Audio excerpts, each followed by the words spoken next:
For quite some time now, I've been what you call a Scream Queen Season 2 apologist. As much praise and attention gets thrown Season 1's way, I tend to feel just as passionately towards Season 2, and back in 2016 I was sat week to week just as I was for Season 1. However, Season 2 will turn 9 this year, and especially through the writing of this deep dive and the rewatches that I've done in the writing of this deep dive, I am no longer of the opinion that Season 2 is anywhere near as good as Season 1. And that is largely due to the writing this season feeling incredibly lazy and phoned in.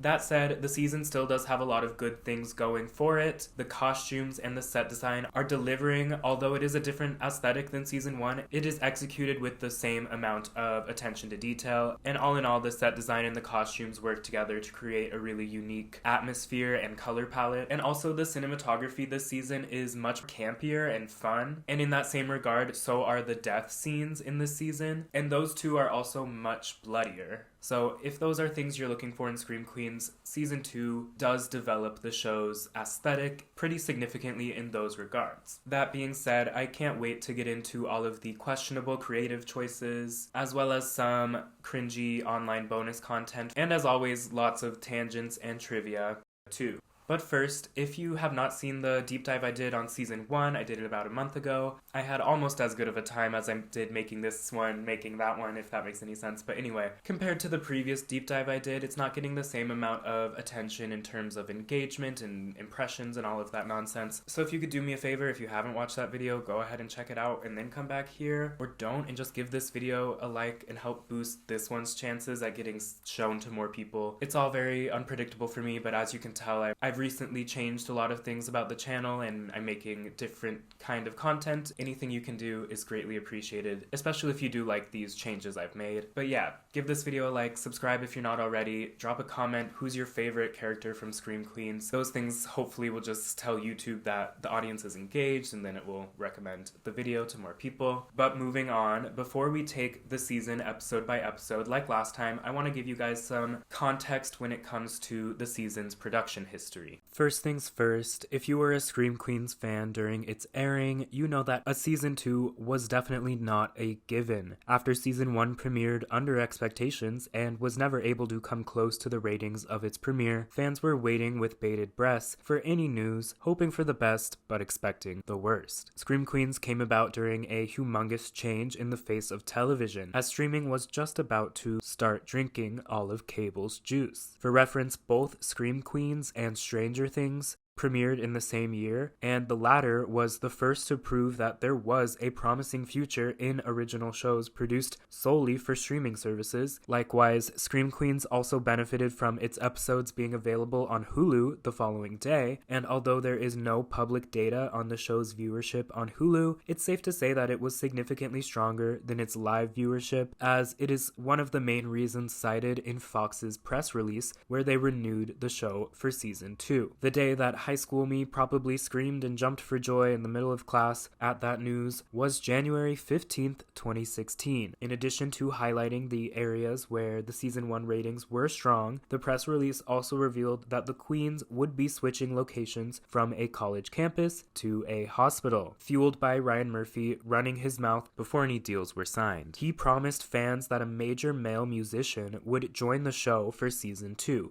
And after Lea Michele accidentally sparked rumors that it might be Harry Styles at a convention, this fueled mass speculation that Harry Styles had officially joined the cast of Season 2. The rumors got so crazy that the official Scream Queens account even posted a clarification confirming that Harry Styles would not join the cast. However, given that no male musicians appear in Season 2, everybody probably should have just kept their mouth shut, because whoever it was did not sign any contracts. By June, production on Season 2 had begun, and news about who would really be joining the season started to drop. Longtime Murphy collaborator and TV legend John Stamos Stamos joined the cast as one of 3 very mysterious medical professionals. The other 2 would be played by former teen heartthrob Taylor Lautner and Hollywood legend Kirstie Alley. However, Kirstie's casting would not be announced for another 2 months. James Earl also joined the cast around the time as the others, and just like John Stamos and Lea Michele, James Earl traces back to Glee. The season's marketing campaign is bright, colorful, and memorable, but already it's no season 1. There were normal character posters and some moving posters, which were kind of fun. And then closer to the premiere date of September 20th, 2016, Fox began to air some promos for the season, which I must admit do go pretty hard to this day, especially the one that uses Secret by Charli XCX.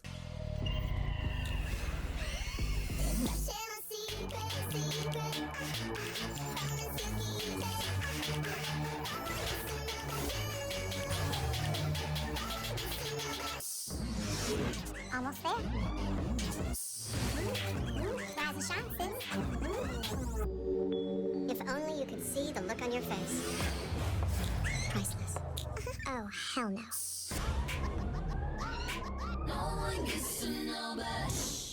And there was also this weird promo that I feel like I've never seen until I found it doing research for this video.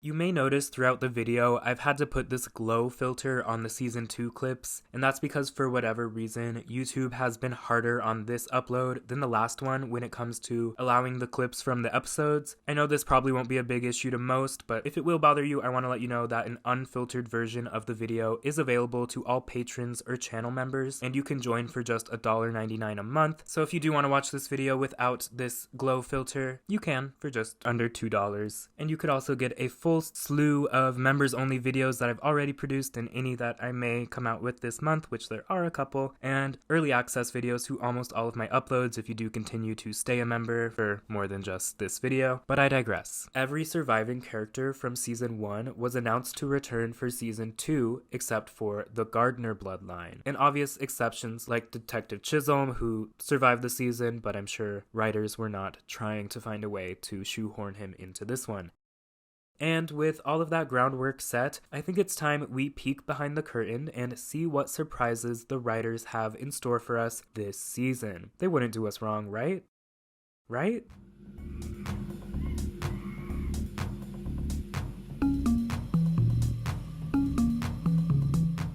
The season 2 premiere of Scream Queens, entitled Scream Again, begins with yet another flashback.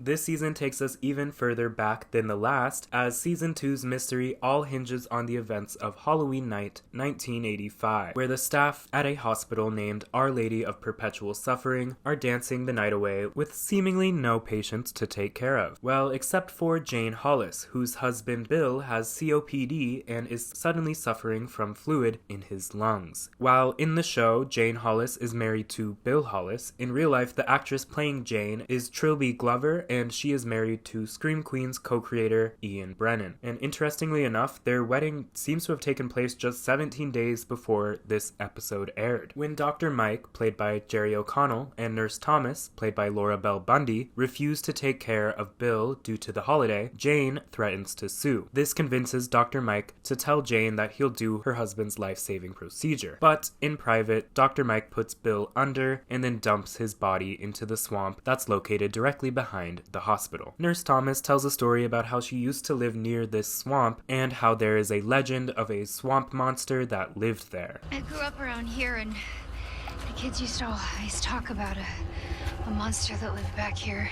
the Green Meanie.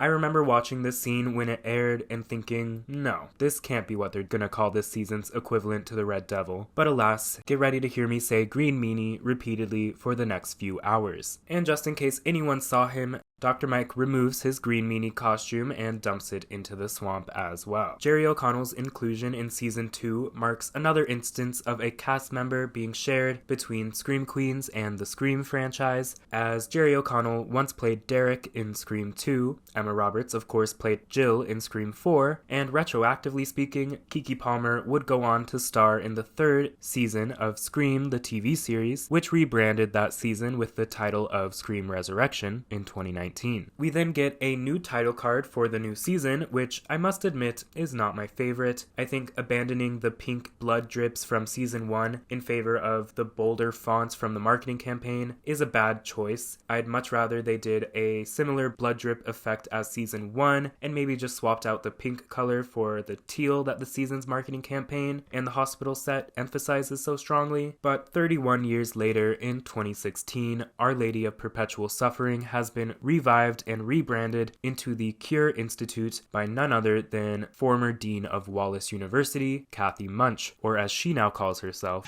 Dr. Dean Kathy Munch. The Cure Institute was Kathy's quote-unquote new cause after feeling satisfied with how feminism was going after the release of her ghostwritten book. So she reopened this defunct hospital and rebranded it as the place where the incurable go to be cured. She tells the public that this is all to help reform American healthcare, but in reality, she has a much more personal reason for this career pivot. Aside from plot reasons, it also allows the season to have a significant change in format when compared to season 1, with each episode of season 2 incorporating new patients with new incurable diseases whose cases usually get wrapped up within the span of that very episode. This season functions very much like a procedural hospital show, only with a lot more murder. And while the season-long murder mystery plot is somewhat comparable to the one in season 1, the episodes in season 2 feel much more episodic thanks to the hospital being a revolving door of guest stars that, spoiler alert, tend to be killed off at the end of the episode, instead of how in season 1, many of the Red Devil's victims were introduced from the start, and they were just kind of picked off one by one as we went, and you had no indication really who would go next. But in season 2, if you see a new patient walk into the hospital, there's a good chance they will not make it out of the episode alive. There are a couple more key changes when it comes to how the show has reinvented itself this season, but we'll get into that later. Giving an unbranded TED Talk, Kathy gets asked a question about what became of our dearly beloved Chanels. Last we saw them, they were sentenced to time in a mental asylum where they seemed to be adjusting rather well until a late night visit from the Red Devil served as season 1's major cliffhanger. A Kathy voiceover reveals that after the events of season 1, Netflix released a documentary centered on the Chanels entitled Entrap a Kappa Kappa, Murder on Sorority Row. This is probably a reach, but this title could be a slight nod to the fact that producers and or marketing people once toyed with the idea of giving season 1 the subtitle of Sorority Row, as evidenced by a trademark filed by 20th Century Fox Television in October of 2014. We then get shown footage from the documentary, which includes a later appeal hearing for the Wallace University murder trial, with testimony from none other than Agent Denise Hemphill. Correction!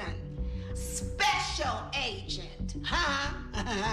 My bad, Special Agent Denise Hemphill. Just like she said she would in the season 1 finale, I gotta be in Quantico tomorrow! Denise completed her Quantico training and now works for the FBI. So what does she have to contribute to the Chanel's appeal? Well, The killer confessed. we then watch as Hester gets confused by the concept of double jeopardy after wholeheartedly confessing to orchestrating the Red Devil murders. Yes, I orchestrated the whole thing, but you can't lay a hand on me. It's called double jeopardy. But you haven't been tried twice. The Chanels were tried the first time. But someone was convicted, so it's double jeopardy. It's double jeopardy! It's single jeopardy! Now, here's where the first discrepancy with Season 2's timeline arises. Remember, Season 1 ends in May of 2016 with Zayde as Kappa president and Hester still wearing an eye patch. Aside from this, a lot of publications reported that Season 2 would introduce a time jump of either 2 or 3 years. But that obviously is not the case given the 2016 title card in this episode. So whatever, maybe a time jump was initially considered for the season but was scrapped at some point. This episode and the rest of the episodes make it clear that Season 2 takes place between the months of roughly August to December 2016. Yet in this very scene, just 8 minutes into Season 2, the show already fucks up its timeline as it claims that Hester's confession to Special Agent Denise Hemphill occurred in April 2016, despite Denise not joining the FBI until May 2016, and Hester being a free woman who is still in need of an eye patch in May of 2016 as well. It's been 8 years and I still can't make sense of the timeline of this season. It's also worth noting that Scream Queens creators Ryan, Ian, and Brad were the writers on this season 2 premiere, and they also wrote the season 1 finale. So allegedly, the same people who established the timeline of events in the season 1 finale are the exact people who contradicted it less than a year later. I know I'm not alone, but this is just one of those things that just hurts my brain way more than it should. Why couldn't they have just placed this season a safe 2 years after the events of season 1? Literally nothing about the season would be different aside from one election joke, and it would clear up so much confusion and give them a lot more room to mess around as well. Anyways, Kathy's narration reveals that she has not heard from the Chanels ever since they were released from the asylum, and Hester was instead put away. But Kathy says that she did keep track of Zayde Williams. I've got nothing to say to you. Are you smoking a joint? No. Yes. At a bar, Kathy and Zayde catch up, and Zayde tells Kathy that she got through undergrad in only a year and a half, and she is now in her first semester of med school. This at first seems like another timeline discrepancy, but I think this one makes sense, assuming Zayde took summer classes to finish undergrad in the summer of 2016. Kathy offers to pay for Zayde's med school, and she invites her to come on board at the Cure Institute, all the while reiterating her mysterious motives behind opening the hospital. Let's just say that I have a very personal, deep-seated reason for wanting to see this hospital succeed. Zayde agrees to Kathy's offer, and later Zayde is introduced to the two head doctors at Cure. First, there's Dr. Brock Holt, a character I have a deep-rooted hatred for, played by John Stamos, and then there's also Dr. Cassidy Cascade, played by none other than Taylor Lautner. You may know him as Jacob Black, I know him as Shark Boy, but believe me when I say that Cassidy Cascade is unlike any character you've ever seen him play before. Brock, a prolific surgeon, tells Zayde that he now works here because of the huge sum of money that Kathy offered him, and Cassidy says that Kathy's want to reform healthcare resonated with him since he comes from a family who have had bad experiences with healthcare in the past. And this scene also brings us to our first segment of, oh look, I have that. After Scream Queens was cancelled, Fox sold off a bunch of the show's props and costumes used in both seasons of the show. This was around the fall of 2017, and I was a senior in high school with a job making pizzas, and I was willing to drop some cash to get a piece of my favorite show. I didn't have that much to spend, but I still got my hands on quite a bit of obscure pieces from season 2. But I got 0 items from season 1 because literally every single item in these auctions from season 1 were extremely out of my price range. But luckily for me, various background items from season 2 and a couple genuinely not obscure, cool costume pieces were in my price range, and like I said, the first of which appears in this very scene. Alright, so the first thing that I own is the very necklace that Keke Palmer is wearing in this scene. In some of the Scream Queens bonus content for season 1, the costume designers make note that a lot of Zayde's costume comes from affordable, kind of fast fashion places like Forever 21 and H&M. And in line with that, this necklace, I looked it up, it comes from H&M. It, I believe, is like a $20 necklace. If you didn't know it was from H&M, I don't think you would think it's from H&M. And maybe because it's from H&M is one of the reasons why not too many people who were participating in this auction were interested in it. I suspect maybe a lot of them weren't exactly Scream Queens fans and maybe fashion fans, because a lot of the items that were for sale were costume items worn by the Chanels, which for both seasons were like luxury brands and sometimes even designer items, so those pieces obviously went for thousands and thousands of dollars.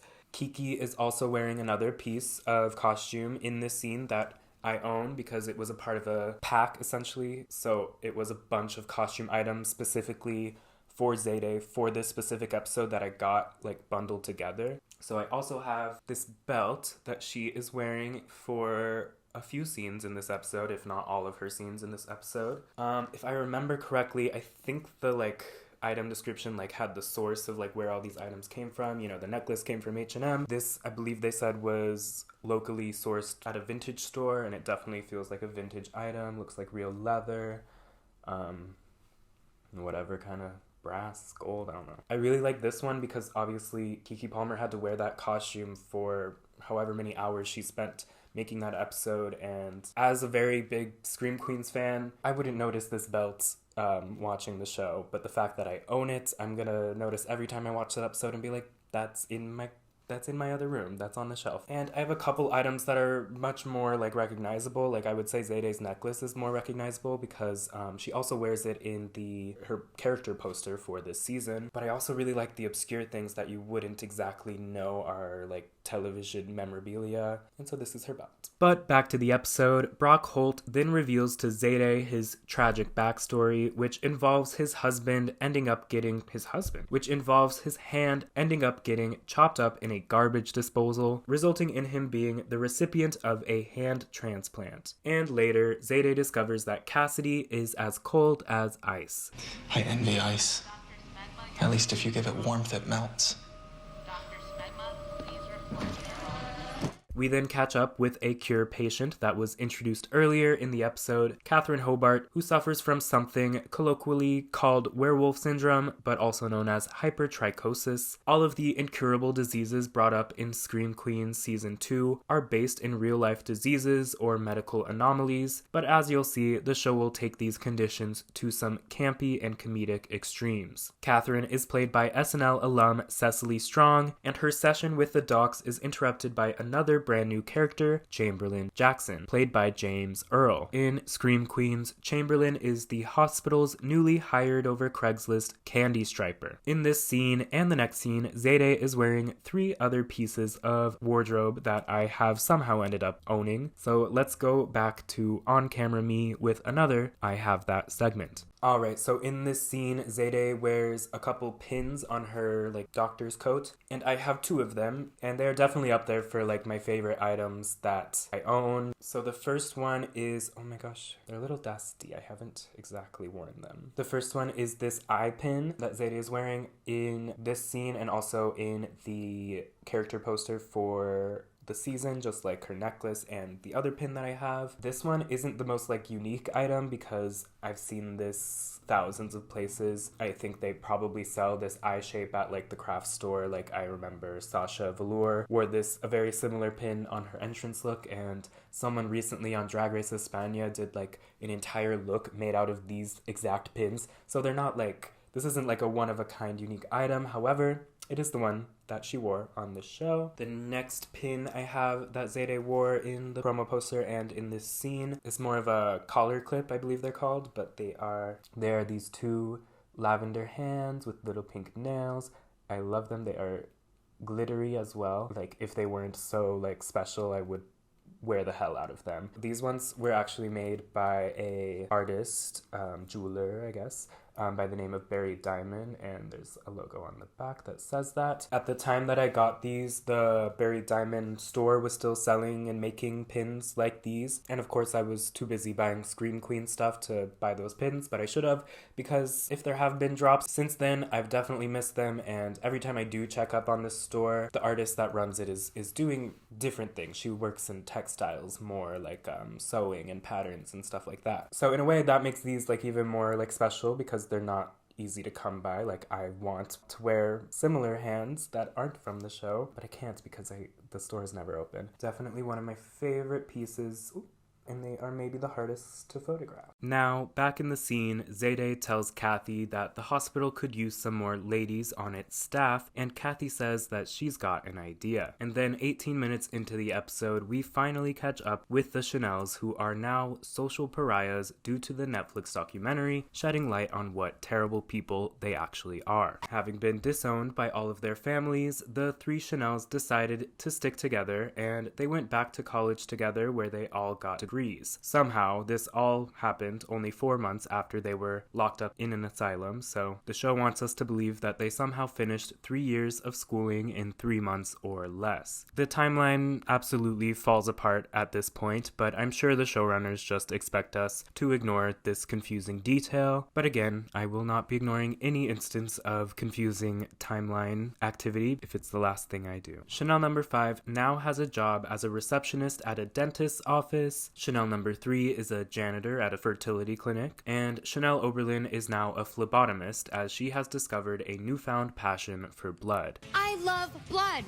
Love it. It's 92% water and contains hemoglobin, which transports oxygen throughout our circulatory system. Now living a comparatively modest life, the Chanels lament over this turn of events in their backyard. Chanel number 5 is playing croquet alone in yet another Heather's reference involving those croquet mallets. The Chanels are then paid a visit by Dr. Dean Munch, who pitches that they all enroll in med school while simultaneously working at the Cure Institute. Yes, we'd love to. That's amazing. Up number 5. After Chanel's initial reluctance, we later find out that they're all on board as they jump scare Zayde in the hospital basement with the return of their iconic theme music by Mac Quayle. Chanel reveals that Kathy got the girls into med school by pulling her own mysterious strings, but Zayde makes it clear that she got into med school on her own volition. Nonetheless, Zayde puts a positive foot forward with her former adversaries. I'm so glad you guys are here. Kathy then shows the Chanels the hospital locker room where Dr. Brock Holt is putting on a show that instantly wins Chanel over. And now, sitting in on a checkup with Catherine, Chanel number 3 immediately takes a liking to Cassidy. The gaping expanse of emptiness that stretches out before each and every one of us. So I'm just finishing up. The Chanels display terrible bedside manner, of course, and Zayde proposes that Catherine's cure may have to come in the form of a lobotomy. It is my belief that if we drill a small hole into the skull. You want to give me a lobotomy? Shortly after, number 5 makes another subtle AHS reference, a rather lazy one if I do say so myself. Oh my god, ghosts. They're not ghosts, idiot. They're nurses. And this is the scene where the Chanels meet the head of administration at the Cure Institute, Ingrid Marie Hoffel. You're aware that your name is I Am Hoffel, right? I run this hospital. Ingrid Hoffel is played by Kirstie Alley, which was a surprising choice at the time, as the actress was a vocal supporter of Donald Trump at the time, a position that strongly opposed that of Ryan Murphy and many key cast members on Scream Queens, namely Jamie Lee Curtis, who endorsed and campaigned for Hillary Clinton. It is also worth noting that the production cycle for Scream Queens Season 2 was from July 19th, 2016 to December 6th, 2016, and if you don't remember what those months were like politically speaking, let's just say they were a lot like the last 6 months. But clearly everyone put politics aside on this set, as most of Ingrid's scenes are shared with Dr. Dean. Politics aside, Kirstie Alley was a prolific actress, appearing in many iconic projects, including Cheers, and as a reality TV fan, I find it notable that she placed as a runner-up on both Dancing with the Stars and Celebrity Big Brother UK. Side note, that makes her the second Scream Queens contestant to play the game of Celebrity Big Brother UK after Lucien Laviscount, who, as I discussed in a previous video, placed 5th place in a 2011 season of the show. I didn't realize I had so much to say about Kirstie Alley, but I'm not finished. Another detail I find fascinating about her inclusion in the season is that it seems to have been a very last-minute decision. The announcement that Kirstie Alley would be joining the second season occurred on September 12th, 2016, a mere 8 days before the premiere episode aired and the character debuted.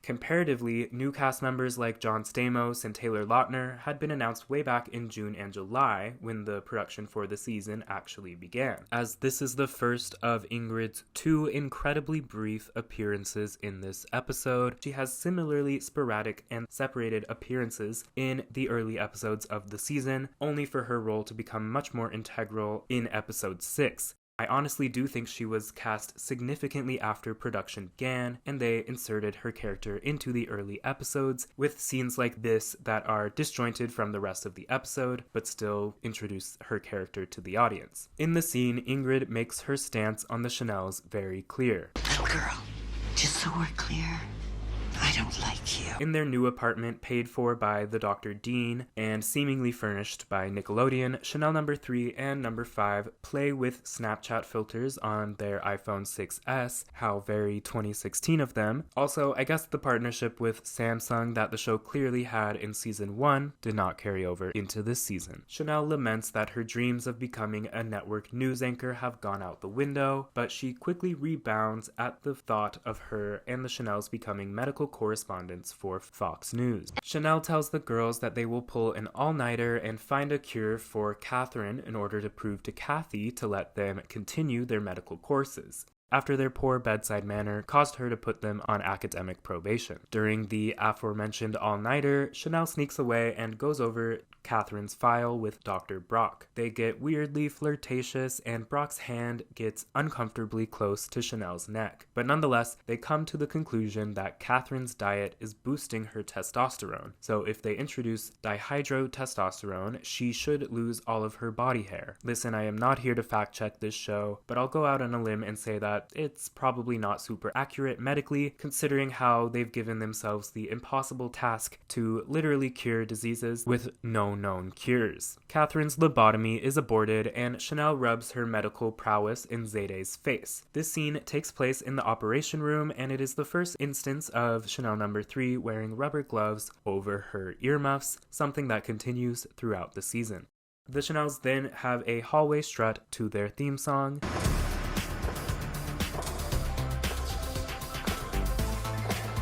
And they soon discover that the dihydrotestosterone has worked and Catherine's now bald from head to toe. She's upset about this as I guess she wanted to keep the hair on her head. And to make it up to her, Chanel proposes another procedure. A makeover? A very 80s makeover montage ensues, and by the end of it, Catherine's satisfied, and so is Dr. Dean Munch. Ladies, you have made this hospital very proud. Directly after this scene, we get another disjointed visit from Ingrid Hoffel and Dr. Dean Munch. It feels particularly disjointed because it occurs directly after the Chanels just shared a scene with Kathy, and then they travel via elevator where they are then visited by Kathy on a different floor, who is now with Ingrid. Obviously, we can just assume a bunch of time passed, but it's very easy to get confused. To make matters even more confusing, everyone from the previous scene is in the exact same costume and jewelry, except for Chanel number 3, who is wearing a slightly different pair of earmuffs. Maybe this scene is supposed to take place on a completely different day, but all of these things that I just pointed out, I think give more credence to my theory that these Ingrid scenes were filmed and added to the episode after the fact.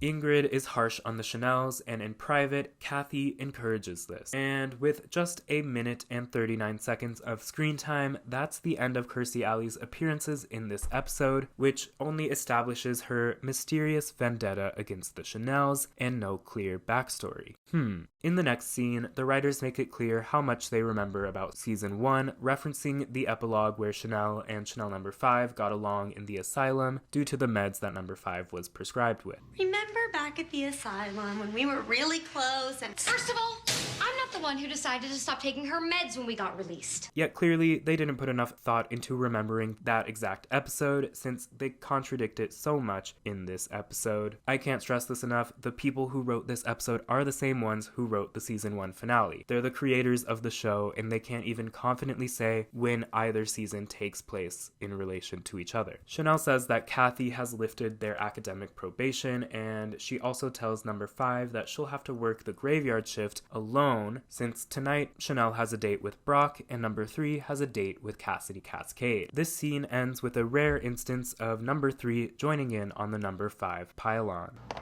Sometimes I think you're just not a very nice person.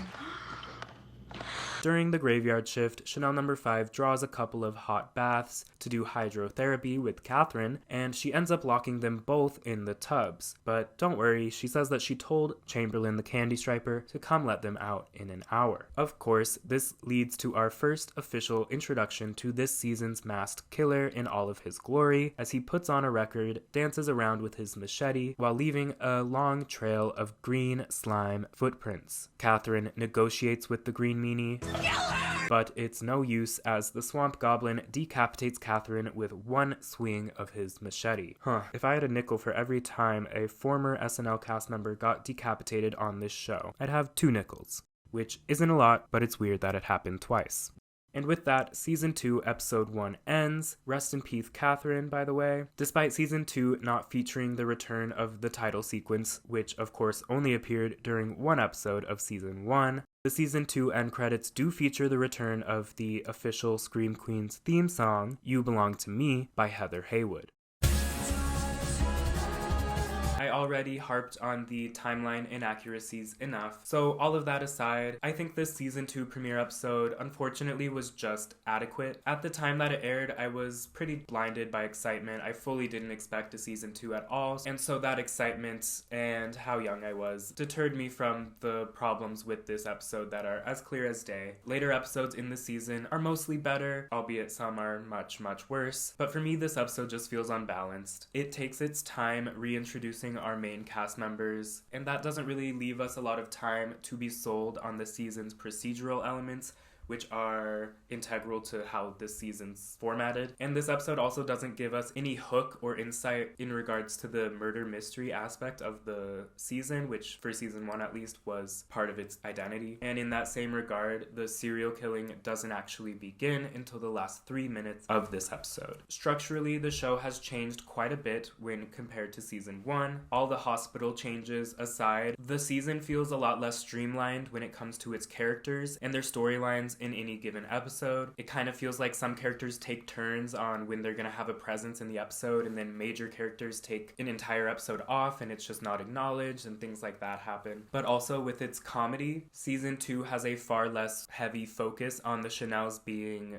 bigots. Instead, they're just kind of dumb narcissists, with the exception of number 5, who, as she was in season 1, is the smartest Chanel, and this season does a better job at highlighting how much smarter she is than the other Chanels. But when it comes to the comedy, you're not going to be like clutching your pearls at the jokes like you were in season 1. Definitely still narcissists, but race or disabilities being the punchlines of their jokes doesn't happen very often in this season, if at all. I think the small changes in how these characters have been written work really well to rebrand this show as a really campy, not serious, procedural horror comedy. But in doing this, you are inherently losing some of the show's DNA, and when that is paired with a nonsensical timeline that gives the impression that the show's creators cared so little about the show to even rewatch the last episode before writing the first episode of this season, let alone creating a series Bible, which I doubt Ryan Murphy has done in 20 years. Like I've said a few times now, it just feels lazy, especially in comparison to season 1, which, although it didn't culminate in something that felt super thought out, the middle section felt so intentional, and that intention is just not carried over into this season. As I said in the intro though, the costume design and the production design still work for me in this season. Just like in season 1, how the Kappa House was given an entire soundstage for the production designers and like set constructors to build the entire interior of the Kappa House, or at least a majority of it, to function kind of like how like high school sets function, where they just have a huge soundstage where you can remove walls, bring lights in, do all sorts of stuff for whatever scene. But all in all of the primary locations for the Kappa House were in one soundstage, and just like that in season 2, all of the hospital locations are in one soundstage, and there does seem to be a consistent geography to everything, and that really pays off. One thing I wasn't a big fan of when the season first started, like even my excitement didn't blind me towards this, was the Green Meanie's costume. I just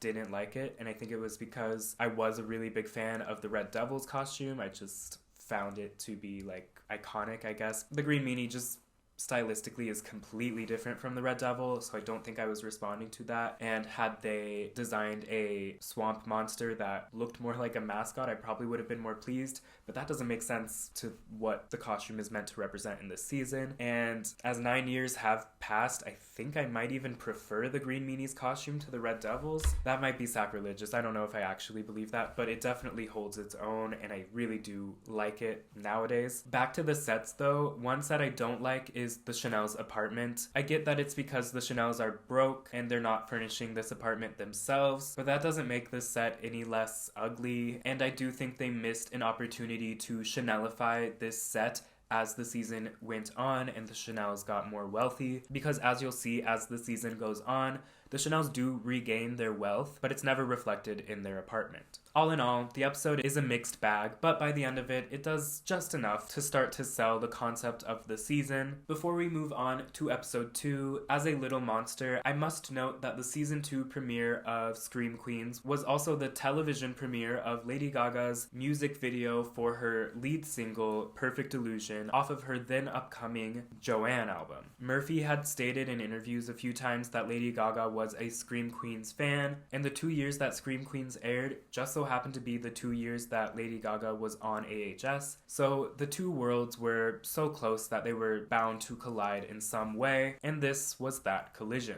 Scream Queens season premiere this Tuesday on Fox. And be there for the world premiere of Lady Gaga's new video, Perfect Illusion.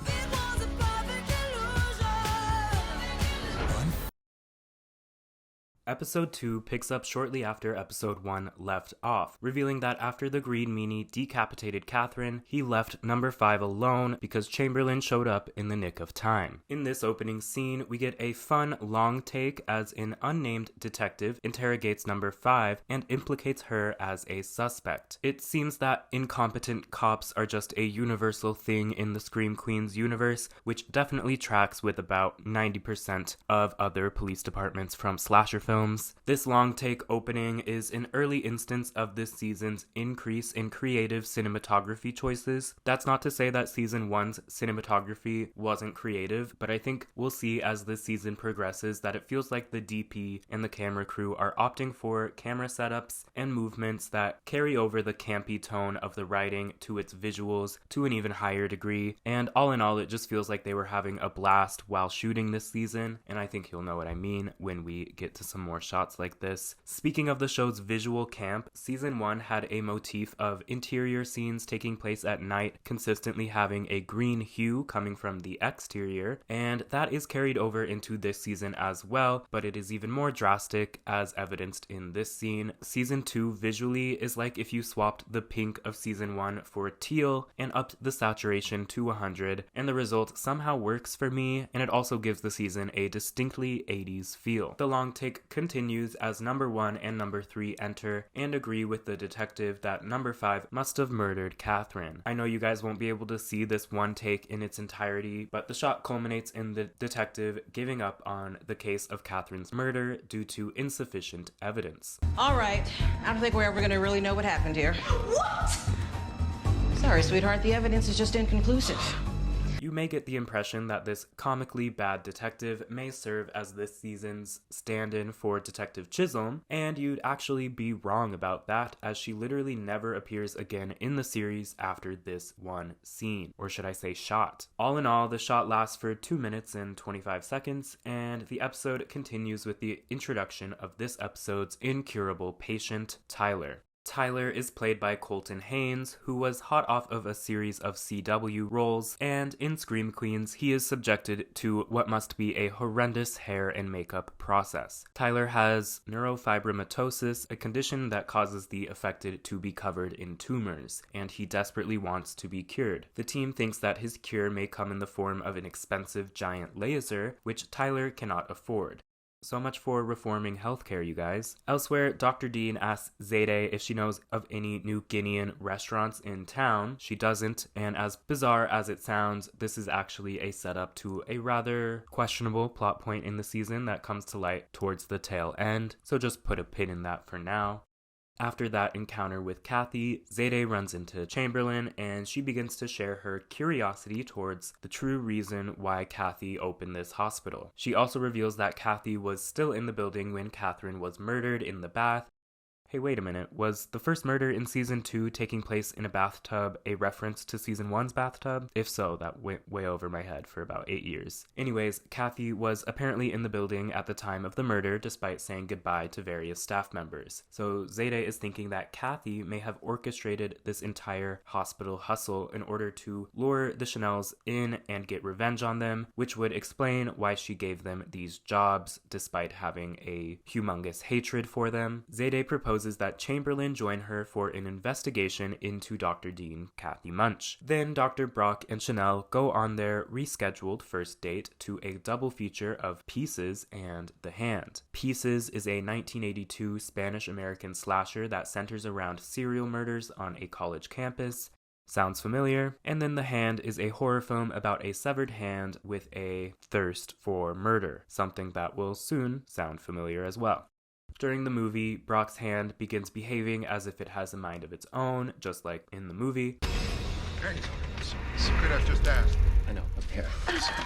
Chanel's really into this though, and she says that Brock is just the guy that'll get her over Chad Radwell. I never thought I could put my heart back together again after losing Chad Radwell. But after being with you tonight and your amazing hand and your hot mouth, I know I'm finally ready to move on. At the hospital, Tyler asks a glum number 5 what's wrong, and she tells her about her history with love. Number 5's first boyfriend was imaginary, and he broke up with her at the end of high school. Then in college, she was unable to find love due to the rumors that Chanel spread about her having teeth down below. Number 5 says that she thought things would be different in this new setting without those rumors, yet here she still is, alone. Meanwhile, Chanel and number 3 have instantly claimed doctor boyfriends. Tyler thanks number 5 for the attention, and he shows her a photo of what he looked like before his condition developed. His before photo is his phone background, by the way. After seeing what Tyler looks like underneath the tumors, Chanel number 5 decides that she will raise the money he needs to afford the giant laser.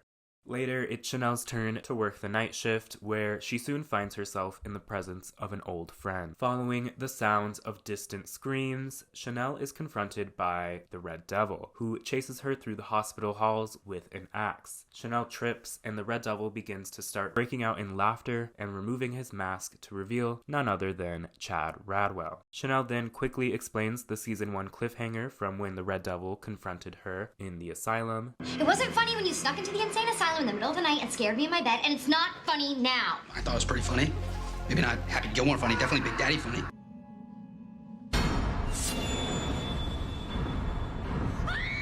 Yep, it was just Chad playing a practical joke on Chanel, just like he's doing now. It's a bit of a cop-out, but I'll let it slide. Chad is not only here to prank Chanel, he's also brought his friend Randall to be cured. Oh, and one more thing. I want you back.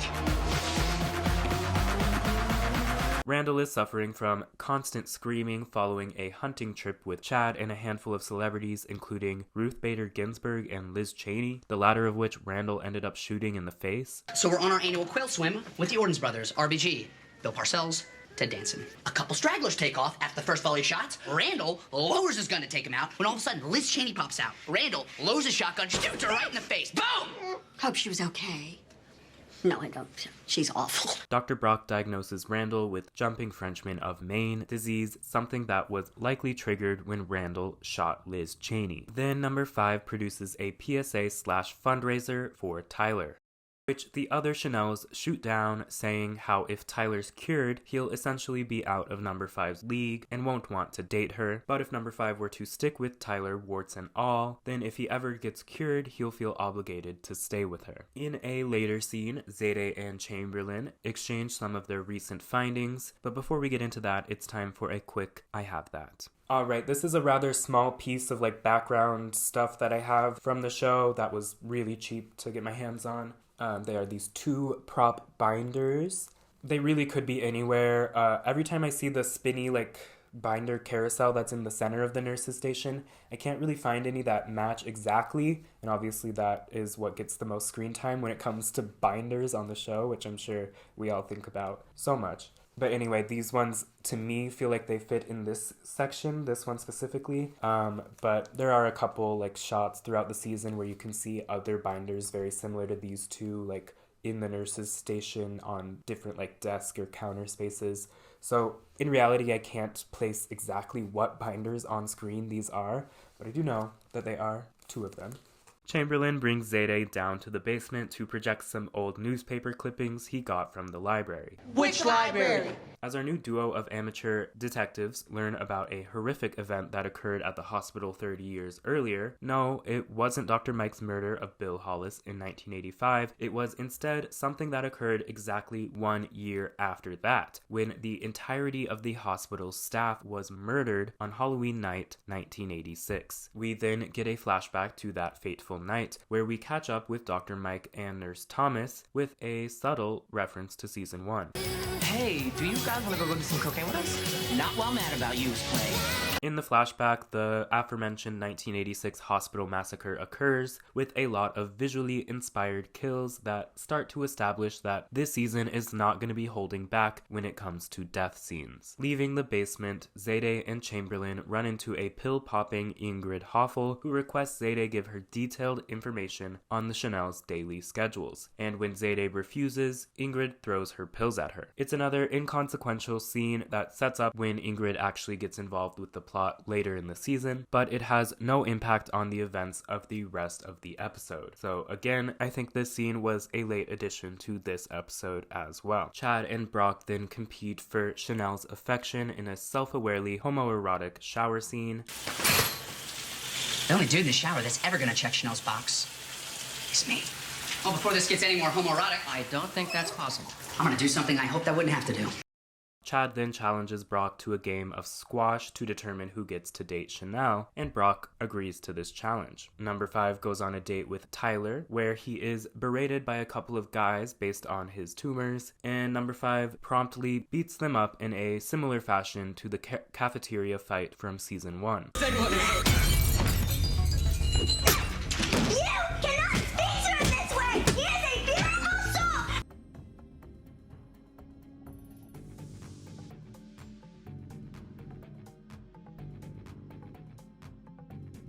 Zayde then accuses Kathy of having the hospital's online history scrubbed, as there is no evidence of the 1986 massacre happening on the internet, and she also shares her theory that Kathy is the killer. Kathy then confesses a deep, dark secret to the detectives, as she believes she is dying from a disease that none of her doctors can diagnose. I didn't start this hospital because I give a rat's ass about the American healthcare system. As Kathy embraces Zayde and begs for her help, Ingrid conspicuously presses her entire being against the window. Later, Kathy traverses the dark hospital halls alone, where she is faced with her second battle with a masked killer. Her mysterious disease has not affected her taekwondo skills, as Kathy easily takes down the green meanie with just a manila folder and her fists. Last time, she had no need to unmask her opponents, as she would later reveal that she had a hunch about all of their identities, but now she's in the dark just like everyone else. So she goes to remove the Swamp Thing's mask before she's interrupted by Dr. Cassidy Cascade and Chanel Number 3. Instead of following through with the unmasking, Kathy gets up for no clear reason. What's going on? Call the police! No, don't call the police, they're morons! And the green meanie, of course, gets away. Oh, come on! From now on, when someone's just fought off the killer and they're about to reach down and pull off the mask and find out who it is, not the time to distract them with a bunch of questions. Later, Special Agent Denise Hemphill catches up with Dr. D and Kathy Munch, and she also reignites her feud with Zayde, claiming that Zayde only accused Kathy of being the killer to deflect from her own self being the true killer. Kathy wants Denise's help to prove that she's innocent, and Denise gives her advice straight from Quantico. And do you know what my instincts told me the first time I laid eyes on that Zayde Williams? I was like, this bitch right here is a stone cold hoe. Denise then takes Kathy and the Chanels for some reason to visit Hester, who is being held in a high-security prison ward. The ward and the entire scene itself is an homage to the Silence of the Lambs. Hester reveals that she knows who is killing people at the Cure Institute, and also that the killings have a connection to the 1986 massacre. In exchange for information, Hester has a series of requests, and she won't take no for an answer. At their squash match to determine who quote-unquote wins Chanel, Brock beats Chad, but then gives up halfway through with a threat. Back off, Chanel. Back off me. This man is capable of a lot more than playing squash. Then Chanel and Chanel Number 3 congratulate Tyler for putting up with Chanel Number 5, and to reward his bravery, they've decided to purchase the laser required for his treatment, with funds acquired by tricking Chad Radwell. Speaking of Chad, he has enlisted the help of a private investigator by the name of Richard, played by Brian Baumgartner, or how you probably know him, Kevin Malone from The Office. Richard reveals to Chad that Brock's hand transplant likely came from a professional squash player who also was a serial killer. Chad then gives Brock his classic Radwell line of questionings, even briefly bringing up Boone. You know my best bro in college was gay? until he got murdered. It's kind of weird that Chad only says Boone was murdered, not how he was literally one of 4 of the murderers. But anyways, Chad tells Brock that he knows the identity of his hand's original owner, and Brock then punches the inside of a corpse. Based on her previous food craving, Zayde asks Kathy if she's been to New Guinea lately, and turns out she has.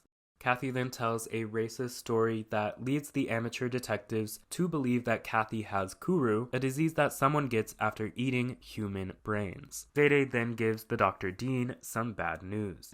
The literature states that you have less than a year to live. There is no cure. Oh my God. Kathy begs that they keep this information a secret, but Ingrid has planted a bug in Kathy's office and has been secretly listening to this entire conversation. On a FaceTime with Tyler, number 5 gives an update on her relationship with her parents after they disowned her after being bribed by a serial killer back in season 1. They finally admitted they were my parents, but only on the condition that I never tell anyone. But I feel like I can tell you.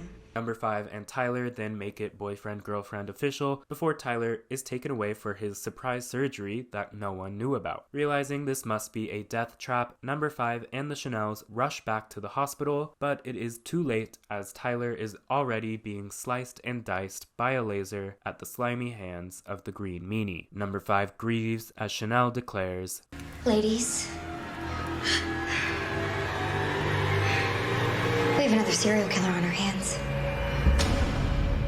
Season 2, Episode 2 delivers more of the same when it needed to significantly up the stakes. The Green Meanie only takes his second victim in the last couple of minutes of this episode, which already starts to feel formulaic as that is the same time frame as the first victim in the first episode. It would have been smart to already start upping the body count in Episode 2, maybe having 2 people get murdered in this episode, at least try to be on the same momentum as Season 1 was at this time. But nonetheless, within the next few episodes, the body count does significantly go up, so I'll just hold my horses. A lot of time is spent in this episode with Chad Radwell, and it definitely helps the episode itself, but I can't help but to feel like Season 2 Chad is drastically different than the version of the character we saw in Season 1. I guess his jealousy of Brock has altered all of his goals into only winning Chanel's love. It just doesn't feel quite right. He's still a funny character though, and Glenn Powell brings a lot of Chad-isms to the performance, but I wish the writers gave him even more of his signature sense of humor. Denise is here, but she feels underutilized, as did Chanel number 3 in this episode, and even Chanel. All 3 of those characters are definitely pushed to the background in favor of the Chad versus Brock storyline and Zayde's investigation into Kathy. The episode is unbalanced, juggling the return of Chad, 2 uninteresting investigations, 3 budding relationships, and even more sporadic appearances from Nurse Hoffel that last about a minute each. The season's currently just got too much going on, and it's not succeeding in justifying this hospital relocation quite yet.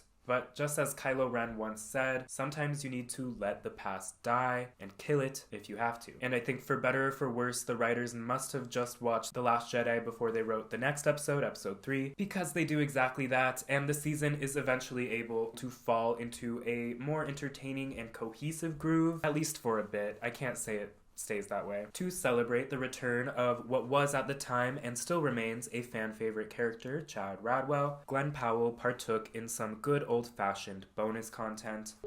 This episode is called Handidates. Oh, hi there. Why are you naked? I brought you your Handidates. Chad has just been continuing to win, but he also misses Chanel, and that's why he's back. As soon as I show up to the hospital, I start seeing this spark between Dr. Holtz and Chanel. Are you guys boning? We went to the movies last night. I grabbed her boob. And obviously I'm trying to get in the way of that. The only dude in the shower that's ever gonna check Chanel's box is me. Daniels is the man. What are you doing? Nothing.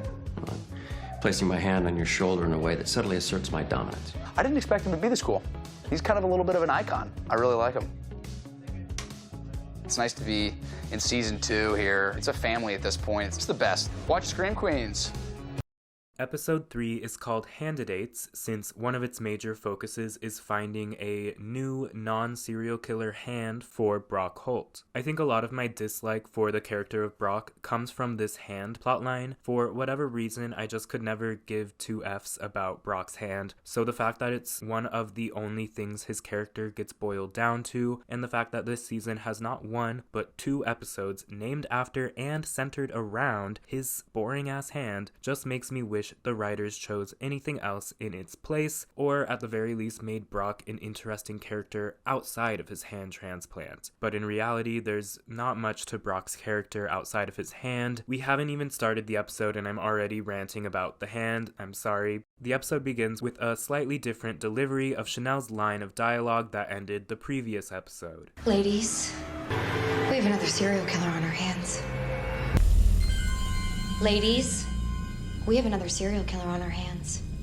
And the killer is number 5! Number 3 says that maybe they should listen to Hester and try to fulfill her outrageous demands in exchange for information on the killer's identity. But Chanel and number 5 worry that Hester still wants to kill them. Chanel then immediately abandons her theory that number 5's the killer, and she suggests that the 3 Chanels conduct their own investigation before they resort to ask for Hester's help. Dr. Dean Munch then barges in and helps them rush Tyler's corpse to the morgue, where she intends to cover up his death to protect the hospital's image as the place where the incurable go to get cured. Kathy has now covered up the deaths of Sophia Doyle, her ex-husband, and now Tyler. Hey, at least she's consistent. One thing that never gets mentioned in the show is whether or not the Chanel's trial or Hester's trial uncovered the truth about Sophia Doyle, and whether or not Kathy's role in all of this was ever brought to light. I'd assume that the answer is no, considering the fame and goodwill that Kathy still seems to have at the beginning of this season. Just like every character on this show who is harboring a secret, Kathy's practically announcing hers over the loudspeakers. Look, come here, close this place down, I'll die. I just meant that I poured so much into this place that if they ever closed it, I would just die. Kathy then tells the girls that they must dump Tyler's body in the swamp, and despite number 5's protests, in the swamp he goes. I love you, Tyler!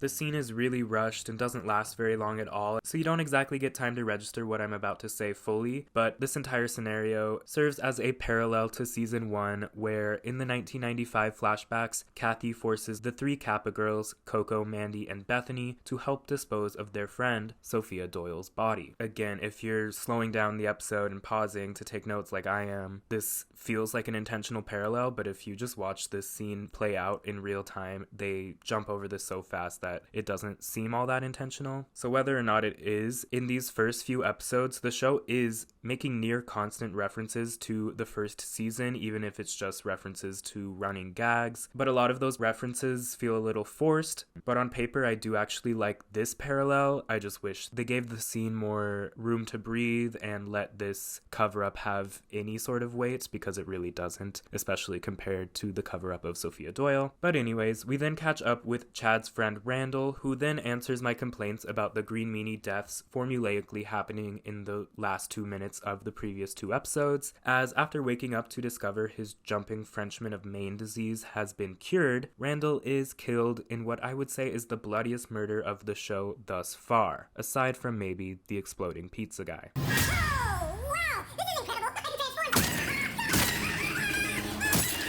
The Chanels and Kathy visit Hester yet again, where they all do and say the same things as they did the last time, only this time Hester leaves them with a warning. Body count is about to go through the roof. This green meanie will make the Red Devil look like a Girl Scout. And you guys, she's not lying. How many people were scared? Me too. I was really, really scared. Kathy then gets a text from Chad, who, by the way, uses the subject line for text messages, and he says he knows who the killer is, but when they follow up with him in person, Chad just shares what he found out in the last episode about Brock's hand belonging to a professional squash-playing serial killer. Brock then insinuates Chad may be the killer. If there's a killer amongst us, I say it's you, Chad. Yeah. And Kathy says Brock must find a new hand donor or she'll fire him. Later, we are introduced to a new patient, Sheila Baumgardner, played by SNL alum Sherry O'Terry. You better keep your head on, girl. Sheila is suffering from spontaneous orgasms occurring repeatedly throughout the day, so Cassidy prescribes her with a bunch of antidepressants. Elsewhere, after Chad makes a mess of the morgue, He was just chopping off hands and saying the F word a lot. Cassidy and number 3 tidy up, and number 3 confesses that she's never had an orgasm. Speaking of orgasms, Cassidy naturally brings up the musical Hamilton. Orgasms are pretty much the only thing everyone in the world agrees are great. Well, until Hamilton came along. It's so original, right? No, reinvented theater. I mean, a rap musical about the founding founders changed the world. This season was produced in 2016 in what definitely felt like the height of Hamilton's popularity, so this is not the last time season 2 will bring up Hamilton, so beware. Since number 3 shared her secret, Cassidy shares one of his own. I'm dead. You mean like in trouble? No, like, dead. He then tells a story about passing out drunk at a college party, and after he woke up covered in puke, he assumed he had died and was now cursed to walk aside the living. Everything was different. I started to notice that dogs didn't bark at me anymore. Wait. Cassidy then says that maybe the reason he's been left on Earth is to help number 3 feel alive again. I've seen so much death and tragedy and had so much loss in my life that it's like I'm encased in steel. Chanel number 3. I'm a doctor. Bringing people back to life is what I do. I may be dead, but you are not. Number 3 and Cassidy then kiss. Wow. Your lips are super cold. I told you. I'm dead. And I think it's worth noting that at least one real-life relationship formed during the production of Scream Queens. Full disclosure, the relationship only lasted about 6 months, and both parties are now happily married. But Billy Lord and Taylor Lautner, whose characters, of course, just so happen to be coupled up as well, started dating around the end of production on season 2, although the exact start of their relationship isn't exactly something we can pin down. But yes, this did happen, and if you were a fan of Scream Queens at the time, this is integral to the lore of this season. At the Chanel's apartment, Zayde and number 5 play Scrabble because Zayde says it helps her think. And she's right, because it helps her come to a dramatic realization. Apparently, as Zayde says, S-run backwards is nurse. This realization seems completely irrelevant though, because the reason they're talking about Ezrin cream is because it's one of Hester's requests on her list. Maybe you should try some Esrin cream. So the fact that Ezrin backwards is nurse does not help them come to the conclusion that they need to find the person who runs the Ezrin Cream Company, because that's what they do and that's what Hester's trying to lead them to, but it has nothing to do with the word being nurse backwards. But anyway, they all then fly to the Everglades because that's where the head of this multi-million-dollar moisturizer company lives. At this Floridian mansion, Kathy, the Chanels, and Denise, who has tagged along despite not being a part of the episode previously, they meet Lynn Johnstone, played by Alec Mapa, who I feel like I see in everything from Ugly Betty, Desperate Housewives, guest judge on a bunch of Drag Race episodes ever since its second season and as recently as this year. He's everywhere. But this whole subplot feels very similar to when Denise, Zayde, and Grace visited Chanel number 2's parents in season 1, episode 3, but inside, Lynn tells them that he was there the night of the 1986 massacre, and he was actually the only hospital staff member that survived, as he was in the bathroom and missed the whole thing. Lynn also states that the hospital board paid him off and made him sign an NDA. I put all of that money into Ezrin Cream! Lynn also tells them that he knows who committed the massacre. See, Nurse Thomas confessed to Lynn what happened to Bill Hollis the year prior, and Lynn knew that when Nurse Thomas and Dr. Mike ended up dead, that there had to be a connection, and when he recently started receiving phone calls from a feminine voice, he knew it had to be Jane Hollis. It's that pregnant woman. Or the baby of the pregnant woman. That occurred to me too. Or maybe the swamp is filled with feminizing chemical agents and they thought that it was the guy that they drowned, but he came back as an androgynous swamp monster bent on revenge. Oh, number 5. How I wish that was this season's twist. Back at the Cure Institute, Chad confronts Brock in the showers yet again, and he hands over a folder of candidates for his new hand transplant. Or Handidates. Elsewhere, Denise and Zayde question why the killer would start killing patients at the hospital 30 years later when they already got their revenge in 1986 when when the entire hospital staff was murdered. Kathy says that they must want revenge on the hospital itself, which is pretty vague, but it's not wrong. But she also speculates, based on her confrontation with the Green Meanie, that the killer must be male and over 6 feet tall, and that very well may just be Jane Hollis's baby, who mathematically speaking would be around 30 at this time. It's interesting that this season makes a point to point out how tall the Green Meanie is, because in season 1, the Red Devil was tons of different heights. Sometimes he's super tall, sometimes he's not, and the showrunners would say in interviews, like, you're not really supposed to pay attention to those things because obviously it's a stunt double, it's not the actors playing the killer in the costumes, so in universe the heights don't necessarily mean anything in season 1, but in season 2 they're saying they do. So again, that's just an interesting detail, and Chanel's got a pretty solid first guess on who this tall 30-year-old could be. So it could be Cassidy.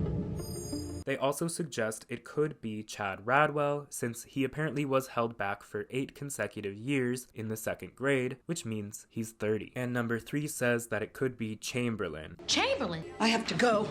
That scene ends abruptly, just like that, and we move on to Chad sawing off some guy's hand. Stop the procedure. We don't have to do the transplant. I know you're not the killer. Brock's too old to be the killer, even though they still have far too little evidence to jump to all of these conclusions, and obviously, given their experience, why would they assume that there's only one killer? But nonetheless, Kathy declares that Chad Radwell is her new prime suspect. Despite Chad's parents being well established in universe, and the fact that it would be a crazy coincidence if he had any connection to this covered up hospital massacre in the 80s, but whatever, I guess. Brock then threatens to propose to Chanel. Number 3 and Cassidy replicate Sheila's yoga pose that triggered her condition, and Cassidy pinpoints the issue and says that all he has to do is block a specific nerve with a simple procedure and Sheila shall be cured. Beating Brock to the punch, Chad invites Chanel to a park where he gets down on one knee and hands over paperwork for Chanel to sign a prenup before he can consider proposing. Yes, 1,000 times yes!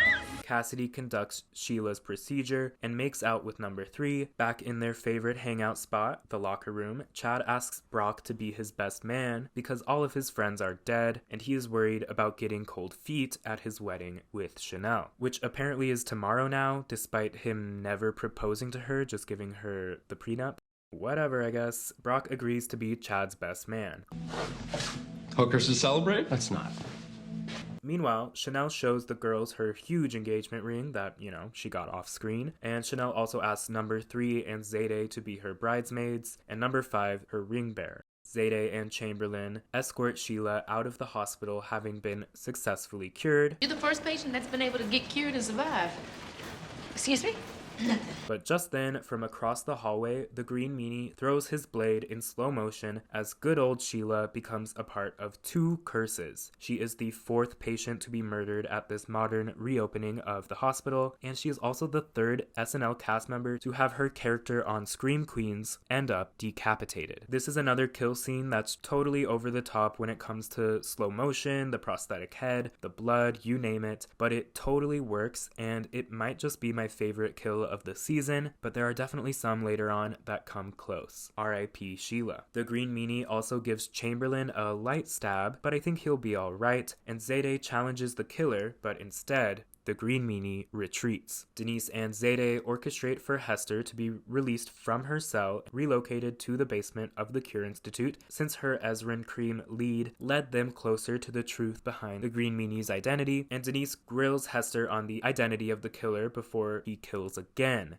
But Hester warns that he already has. The episode then ends with a change of tone as it's Chanel Oberlin and Chad Radwell's wedding day. Chanel walks down the aisle first because Chad asked me to come first.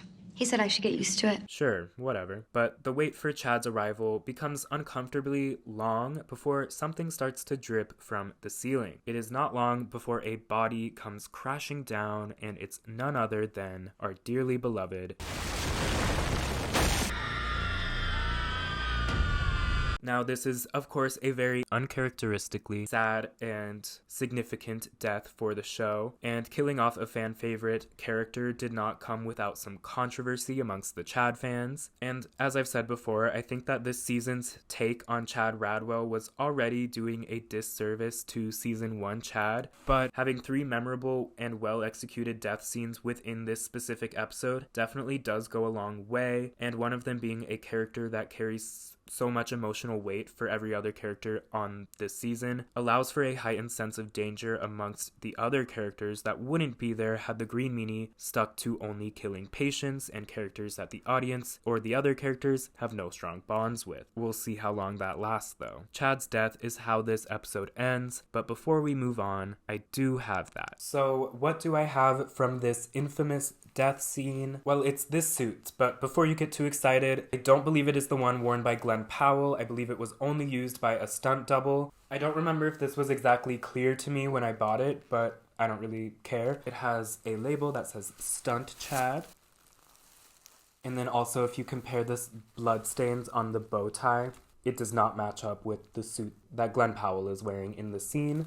Here's what I like about the episode. I think all of the kill scenes in the episode are really effective, and they would rank highly if one were ever to rank every kill scene from the entire series. They're just really ambitious and unlike any kills that have come before them. I'm also glad that they spent a little bit of time in this episode to flesh out number 3 and Cassidy's relationship, since the pair have been forced to the background for so much of the season. That being said, I don't love much of the rest of the episode, unfortunately. While Chad does get a lot of screen time, he doesn't feel quite right, as I said in my last review, and his dialogue is nowhere near the level of what it was in season 1. Similarly, Denise is just underutilized for the 3rd episode in a row, and she just sort of tags along for certain scenes without any clear reason and then fully dips at any given moment. It's definitely nice to have her when she's there, but something about the way she's written, just like Chad, feels off from the Denise we once knew, especially in this episode. But nonetheless, the body count has risen as Hester prophesized, and with all of that leaves a lot of implications. So before we see all of those implications in the next episode, I first want to give you guys some history on the filming location used for the exterior shots of the Cure Institute throughout the season. And oddly enough, the history of this filming location overlaps a little with the history of this channel. The first video I ever posted on this channel was me sort of kind of trespassing on this very filming location. I didn't like break and enter, I just walked around the exterior, but I did like technically walk on the property, as you will see. If you're gonna arrest me, like, don't bother, please. I'm not gonna do it again. The video has long been private and only ever reached 2,000 views, but I think now is the perfect time that I unearth it for you all. Keep in mind, this was my first video I ever like recorded my voice for, so go easy on me, it's not gonna be this voice.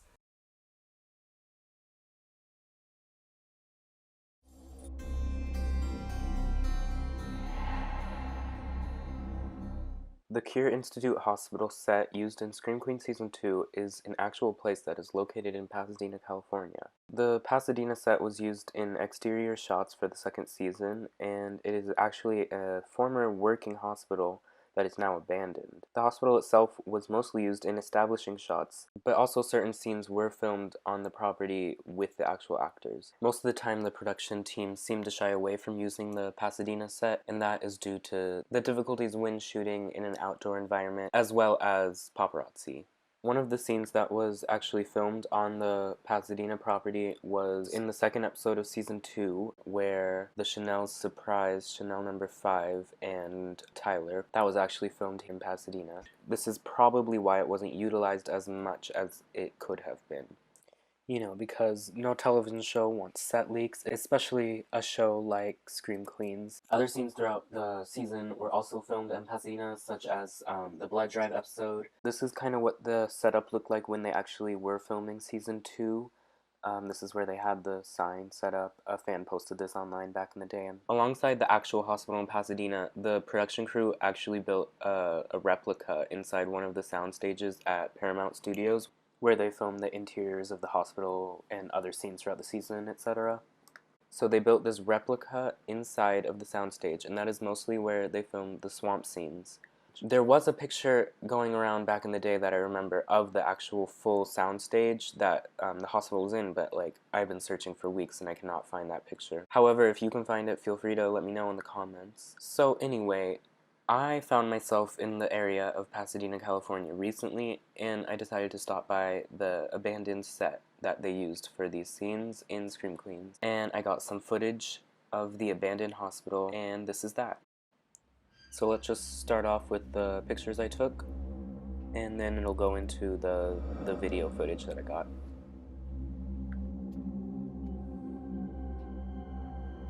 Something I'd just like to add is that like the plants that were in the blue pots in Scream Queens and the lamps on the sides of the front doors and the actual cure sign, those were added by production and then taken down after filming was complete.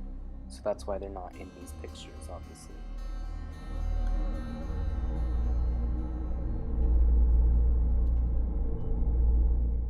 So this is the front side of the hospital. This is like general entrance from when it was a working hospital. But this is where they filmed scenes for Blood Drive and Warts and All with the confetti cannon and all that.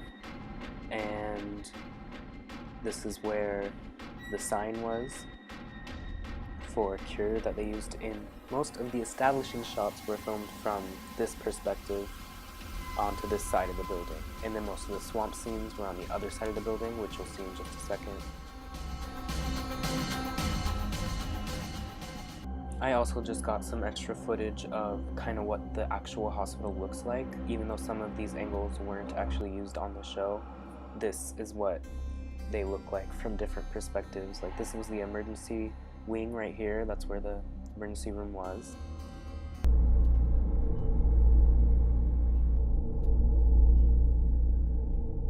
This part was also never seen on the show, but it's like a very creepy shed-like thing that I'm not sure what was actually its use in the actual hospital, but it's very creepy. The back side, which was rebuilt on the soundstage for the swamp scenes, but the recreation was very detailed, but you can see some differences like this.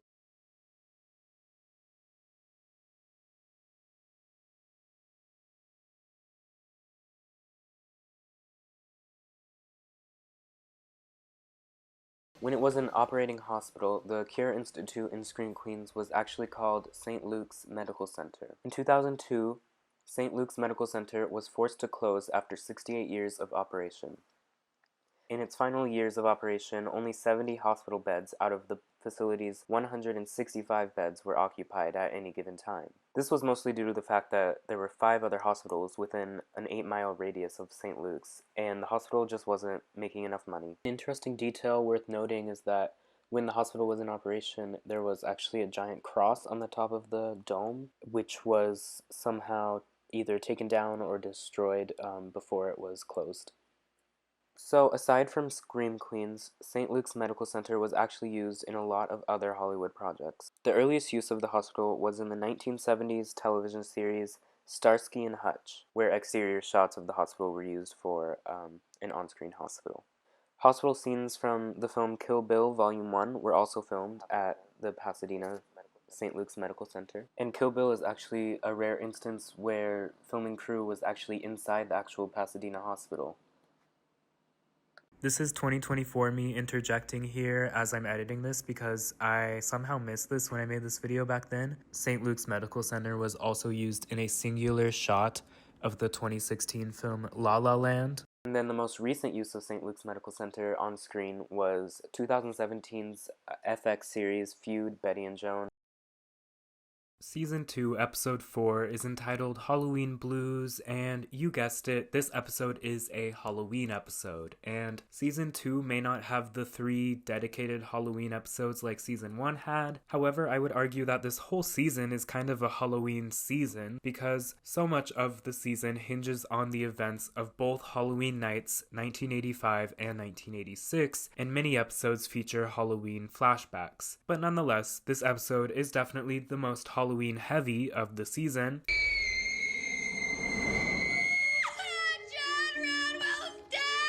The episode opens with Chanel reviving her Jackie Kennedy outfit from season 1 as she wails beside Chad's corpse.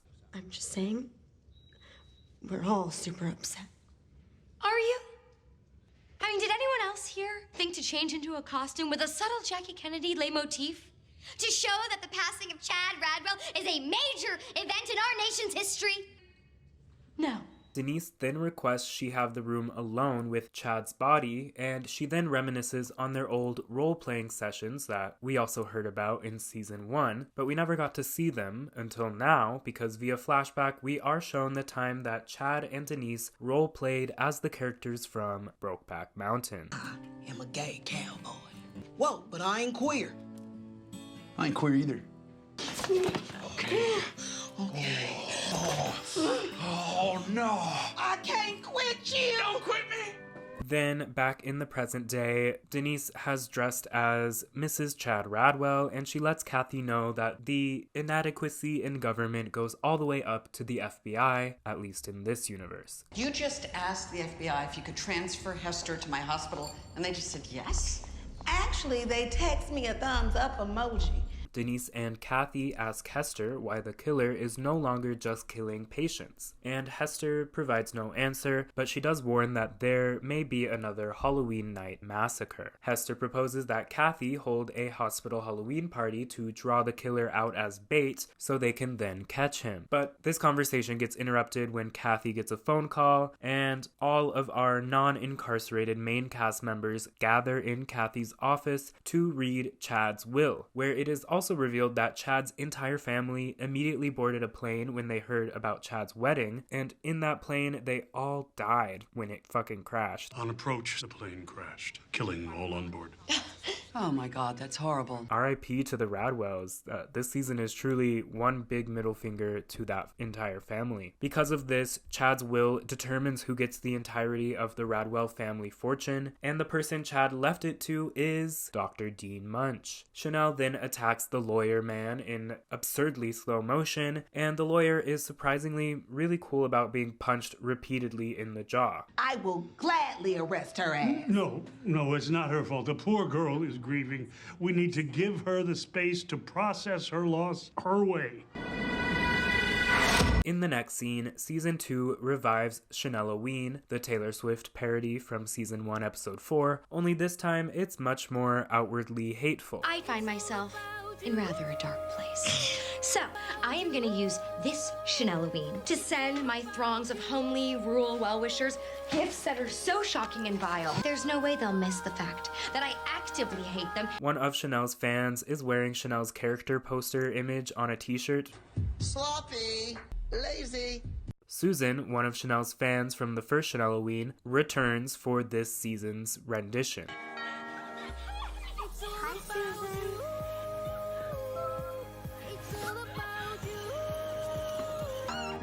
Look, I got you this box of exploding corpse bile. You know I loathe you, right? It's all about you. Later, Chanel gets a rash checked out by Dr. Brock, and they both chalk it up to serial killer related stress. Dr. Brock suggests that they figure out who the killer is and the rash will go away. Well, in my experience, it's usually more than one, with a single brilliant ringleader pulling the strings. Dr. Brock then prescribes Chanel with a low dose of silver, but the next morning, Chanel wakes up blue from head to toe. I am blue! The Egyptians considered it to be the color of divinity. I'm sorry. Did this crappy dorm turn into a Doctor Who TARDIS while I was asleep and transport us all back to ancient Egypt? Now, how on earth does Chanel know what the TARDIS is? Is she secretly some geeky sci-fi nerd? Like, where did that reference come from? Elsewhere, Denise faces off with the green meanie.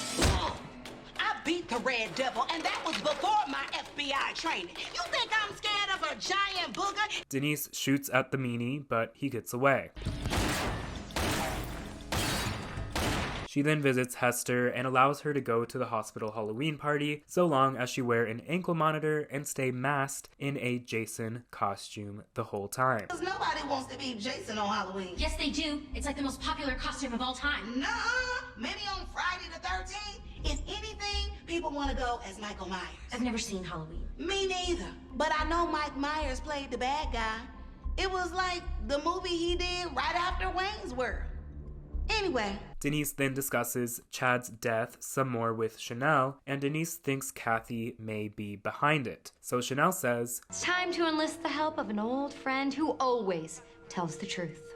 Who? My old talking board, that's who. Chanel, why would you say that? The talking board lied consistently when it was used in season 1, and it only ever lied to make Chanel specifically look bad. Later, Brock suspects someone tampered with the silver solution he gave Chanel, and that's what turned her blue, and he tells Chanel there's no cure. Chanel accuses Brock and Denise of being the killer, but Kathy says Brock has an alibi, and she confesses to sleeping with Brock at the time of Chad's death. Chanel then sees Hester in a creepy Ivanka Trump costume. Chanel doesn't recognize Hester, and Hester begins to chase her, and after Chanel trips, she's always fucking tripping this season, Hester manages to stab her in the leg before Chanel removes her shoe, throws it at Hester, and hits her directly in the eye in what I think is yet another subtle callback to season 1, you know, with another shoe ending up in Hester's eye, sorta kinda. Something else in this scene that may be a subtle callback is that we have a serial killer dressed in an uncanny costume of a political figure, just like how Gigi wore that Antonin Scalia costume in episode 8 of season 1. When Chanel tells the others about Ivanka, number 3 notes that number 5 is dressing as Ivanka for Halloween, and when they discover that number 5's costume just so happens to be missing, the other Chanels start to raise their eyebrows at number 5. At this point, number 5 has got as many accusations towards her as Zayde. By the way, do you see that purple spider back there? Well, guess what?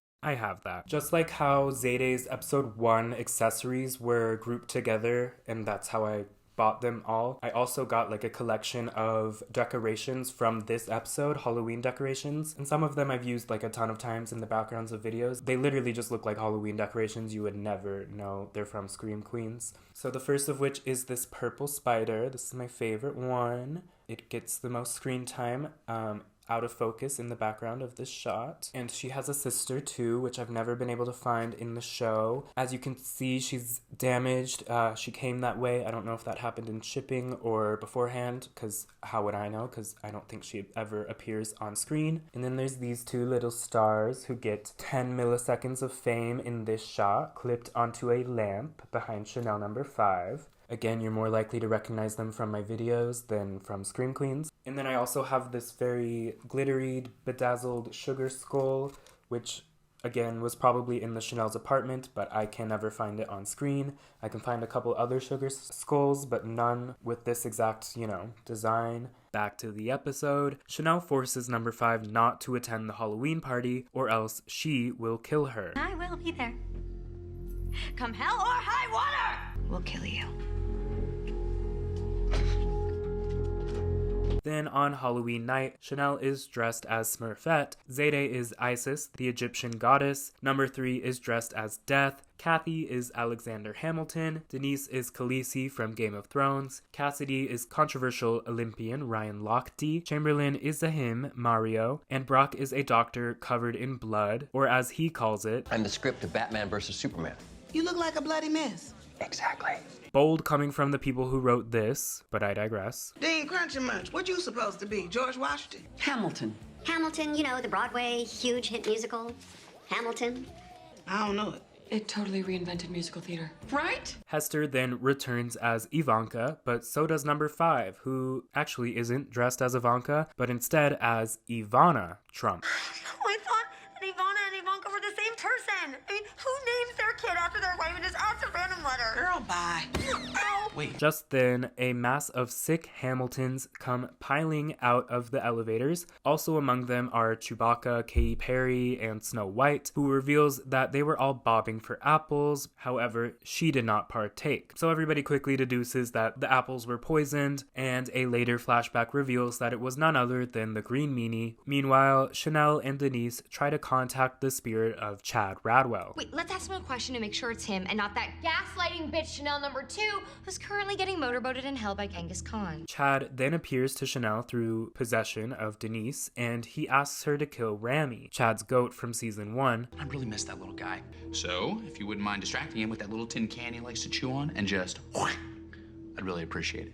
I mean, I just told Jesus all about Rami, and I know he really wants to meet him. Chad almost reveals who killed him before Zayde barges in to ask for their assistance with the sudden influx of patients. In the empty wing of the hospital, number 5 crosses paths with Hester as Ivanka again, but unbeknownst to her, the green meanie sneaks up from behind and he lodges his machete into number 5's spine. The two killers leave number 5 to choke on her own blood, but eventually Denise hears her calls for help. Number 5 warns Denise that the meanie is lurking, and he then dumps a bowl of punch on Denise. You tried to kill me with punch? Now I'ma shoot you for ruining my Khaleesi costume, you son of a bitch! The green meanie then attacks Denise repeatedly with a defibrillator. Just as soon as I get my gun. Ow! You didn't need to do that. My heart is fine. Seriously, the Hillfields don't have a history of heart trouble. And just like that, the episode ends with both Denise and Chanel number 5's fates left up in the air. As you can see, it seemed pretty likely that we might lose one of them, if not both of them. And to make us fans even more anxious at the time, there would be almost a month-long break between episodes 4 and 5 because of the World Series. So I remember at the time not being sure if I should mourn these two characters, and boy oh boy, was that a long wait. Back in the day when this episode aired, it felt like a pretty big deal for me. Chad Radwell had just been killed off in the week prior, and then in this episode, it seemed as though there was a chance we might lose both Denise Hemphill and Chanel number 5. Spoiler alert, that doesn't exactly happen, but nonetheless, within the runtime of this episode, the stakes feel very high, especially with Hester now running around attacking Chanel's in broad daylight. Aside from all the green meanie related activities though, this episode suffers from being a little bit boring, at least when I rewatch it for like the 12th time as I am now. None of the season's plotlines at this point are really giving anything of interest. The new doctors are not interesting, and characters like number 3 and number 5 barely have a presence in this episode. This is also now the second episode in a row without any presence from Ingrid Hoffel, adding further evidence to my theory that she was cast late into production and her scenes in episodes 1 and 2 were added way after the fact. All in all, this episode isn't bad, and it does manage to invest the viewer into the green meanie mystery as he is making things personal, targeting fan favorite characters. Denise is also written much better in this episode, and she is given a lot more screen time, but if you're hoping for her presence in this season to continue in a similar fashion, I've got some bad news for you. But to keep up your Halloween spirits, let's first take a look at another piece of Season 2 bonus content featuring Billy Lord and Abigail Breslin carving pumpkins. Okay, we're going. Already going? Yeah, we're going now. Yeah. I take crafting super seriously. Is there tape? I'm gonna use these as makeshift tape, kids. You know, you gotta make do with what you have. Well, that gives you lemons. Make pumpkins. This pumpkin's getting Botox. I'm really bad artist, honestly. I'm really thinking about this a lot. Yeah, I'm definitely gonna go trick-or-treating. I heard James Earl's having a party. Bring your kids. Oh, I love what you've done with the kids. I don't like this as a competition. I wish we could be working as a team. Yeah, it's kind of because everything is falling apart. And there's no tape. We've been using our mouths a lot. I didn't say that. Oh, this is so much better now. It's getting better. I'm feeling really great about mine. I'm done with my pumpkin. Yeah? Okay. Oh, God. Wait, where's Oh, my no, everything's falling Oh, apart. my God. Okay, got it. I need more time. You don't always get more time. Maybe I should just make a hole.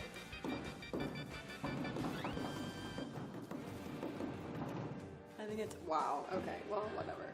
You can see that this is going to be great when I have 7 more hours to work on it. I don't work well under pressure. No, there's no winners here. No. This is Jennifer.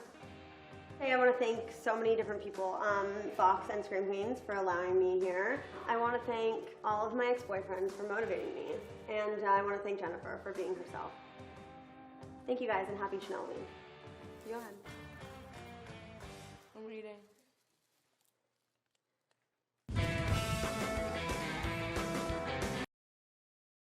Season 2, Episode 5 is entitled Chanel pour Homme-icide, whatever the fuck they wanted that pun to sound like. You'll understand why it is titled this soon enough, but it opens with Chanel, Kathy, number 3, and Zayde rushing over to the empty wing of the hospital after Chanel miraculously hears number 5's screams. She's drawn to Chanel number 5's pain like a shark to blood in the water.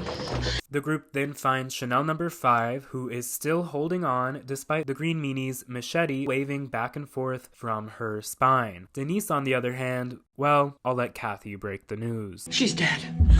God, that's horrible. Kathy says they've got to dump Denise in the swamp, but Zayde says, We can't just dump her in the swamp. Denise was our friend. Yet again, Kathy finds herself trying to convince 3 young women to help her cover up the death of a dear friend. You're gonna remember me as I truly am.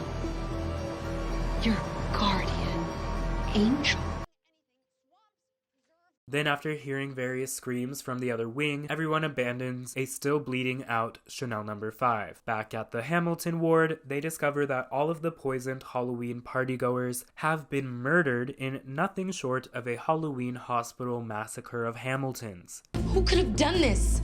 We just need to find the guy dressed as Aaron Burr. Kathy then instructs Zayde to come with her to a service elevator where she reveals that Denise actually still has a pulse. I mean, not enough to resuscitate her, of course. She's basically brain dead. Full of surprises today, Kathy shows Zayde the secret cryogenic chamber she had built with just a small portion of the Radwell fortune. Kathy suggests that they keep Denise cryogenically frozen until somebody finds a cure for electrocution. And with that, Denise Hemphill is officially out of service until the season finale, which is by far one of the worst choices this season makes. Season 2 should have upgraded Niecy Nash into the show's main ensemble as she deserved to be in season 1, and they should have given her way more screen time. But instead, she gets sporadic appearances in the first 3 episodes, and then only one good episode where she's fully acting like herself and has a prominent presence, only for her to fall into a deep slumber by the end of that very episode for the rest of the season. I can only assume this had to do with some sort of scheduling conflicts, otherwise I see no reason why they would have wrote this into the season, but nonetheless, season 2 is definitely a letdown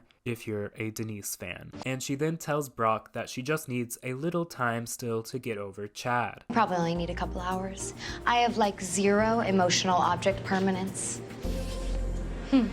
With the mass casualties endured at the Halloween party, Kathy now has no choice but to involve not only the police, but also the media. And because of this, she fears that the hospital will die along with her. However, we then flash forward 1 week, and it turns out that all press is good press, and several patients with incurable diseases from all over the world have started traveling to the Cure Institute with hopes of being cured. This episode marks what I consider Nurse Hoffel's first true episode as a part of the main cast, as it feels like the first script that was actually written with the intention of her character being a part of it, whereas her scenes in the first few episodes felt like last-minute additions. And after the character took 2 episodes off in episodes 3 and 4, Kathy even reintroduces Ingrid to the audience via narration, which makes me feel like maybe Ingrid was originally intended to be introduced in episode 5, but because of a later twist on her character, they decided that she would have needed to be present from the beginning. But we then meet 2 soon-to-be important patients. This is Marguerite Honeywell, who has Marfan syndrome, and this is Daria, who has Mobius syndrome. In an exam room, the medical team examines another new patient named Penelope, who is experiencing a speech irregularity, which causes her to speak with several different foreign accents. I'm from Minnesota originally. Maybe that's what you are picking up on. My husband says I sound like I'm straight out of the movie Fargo. In this scene, Zayde is wearing her eye pin again, by the way. Outside, Chanel and number 3 clean bedpans, and after a heated encounter with Ingrid Hoffel, Chanel has a moderate meltdown. This conversation leads Chanel to realize that what she and the Chanels really need is a new class of pledges to boss around, just like the good old days. So Chanel proposes that they train some of the new patients to become new Chanels, who do some of the less glamorous hospital work and also serve as a buffer between the main Chanels and the green plain meanie. Zayde then shares a theory with Kathy that Chamberlain may be Jane Hollis's baby, or as she says, he's the baby in the belly from 1985. This nickname starts to catch on for the rest of the season, as Jane Hollis's mysterious offspring is repeatedly referred to as the baby in the belly, in, I guess, a reference to Sophia Doyle's twins in season 1 being referred to as the babies in the bathtub. But I mean, they were also in the belly at one point too, so this non-specific nickname feels like nonsense. Kathy then tells Zayde that she never hired a candy striper, and thus Chamberlain's story about being hired via Craigslist was a lie. You think? Zayde goes home to do more research, and we finally catch up with Chanel number 5, who is now in a full body brace after her spinal injury, broken ribs, and punctured lungs. She says that Chanel checked her out of the ICU and stuffed her here, despite still clearly needing medical attention. I've received exactly. Since Zayde no longer trusts Chamberlain, and since Chanel number 5 needs a caregiver, Zayde says that they should team up and go to the police station to investigate. Or, I don't know, Zayde, maybe be a good caregiver and bring number 5 back to the ICU so she doesn't die. The Chanels then begin to interview the patients at the Cure Institute, and we end up with 2 new Chanels, Marguerite and Daria. Despite previously emphasizing how the hospital was now full of patients, number 3 tells Chanel that after interviewing just those 2, that there are no other patients left to interview, which is just not the case. But anyway,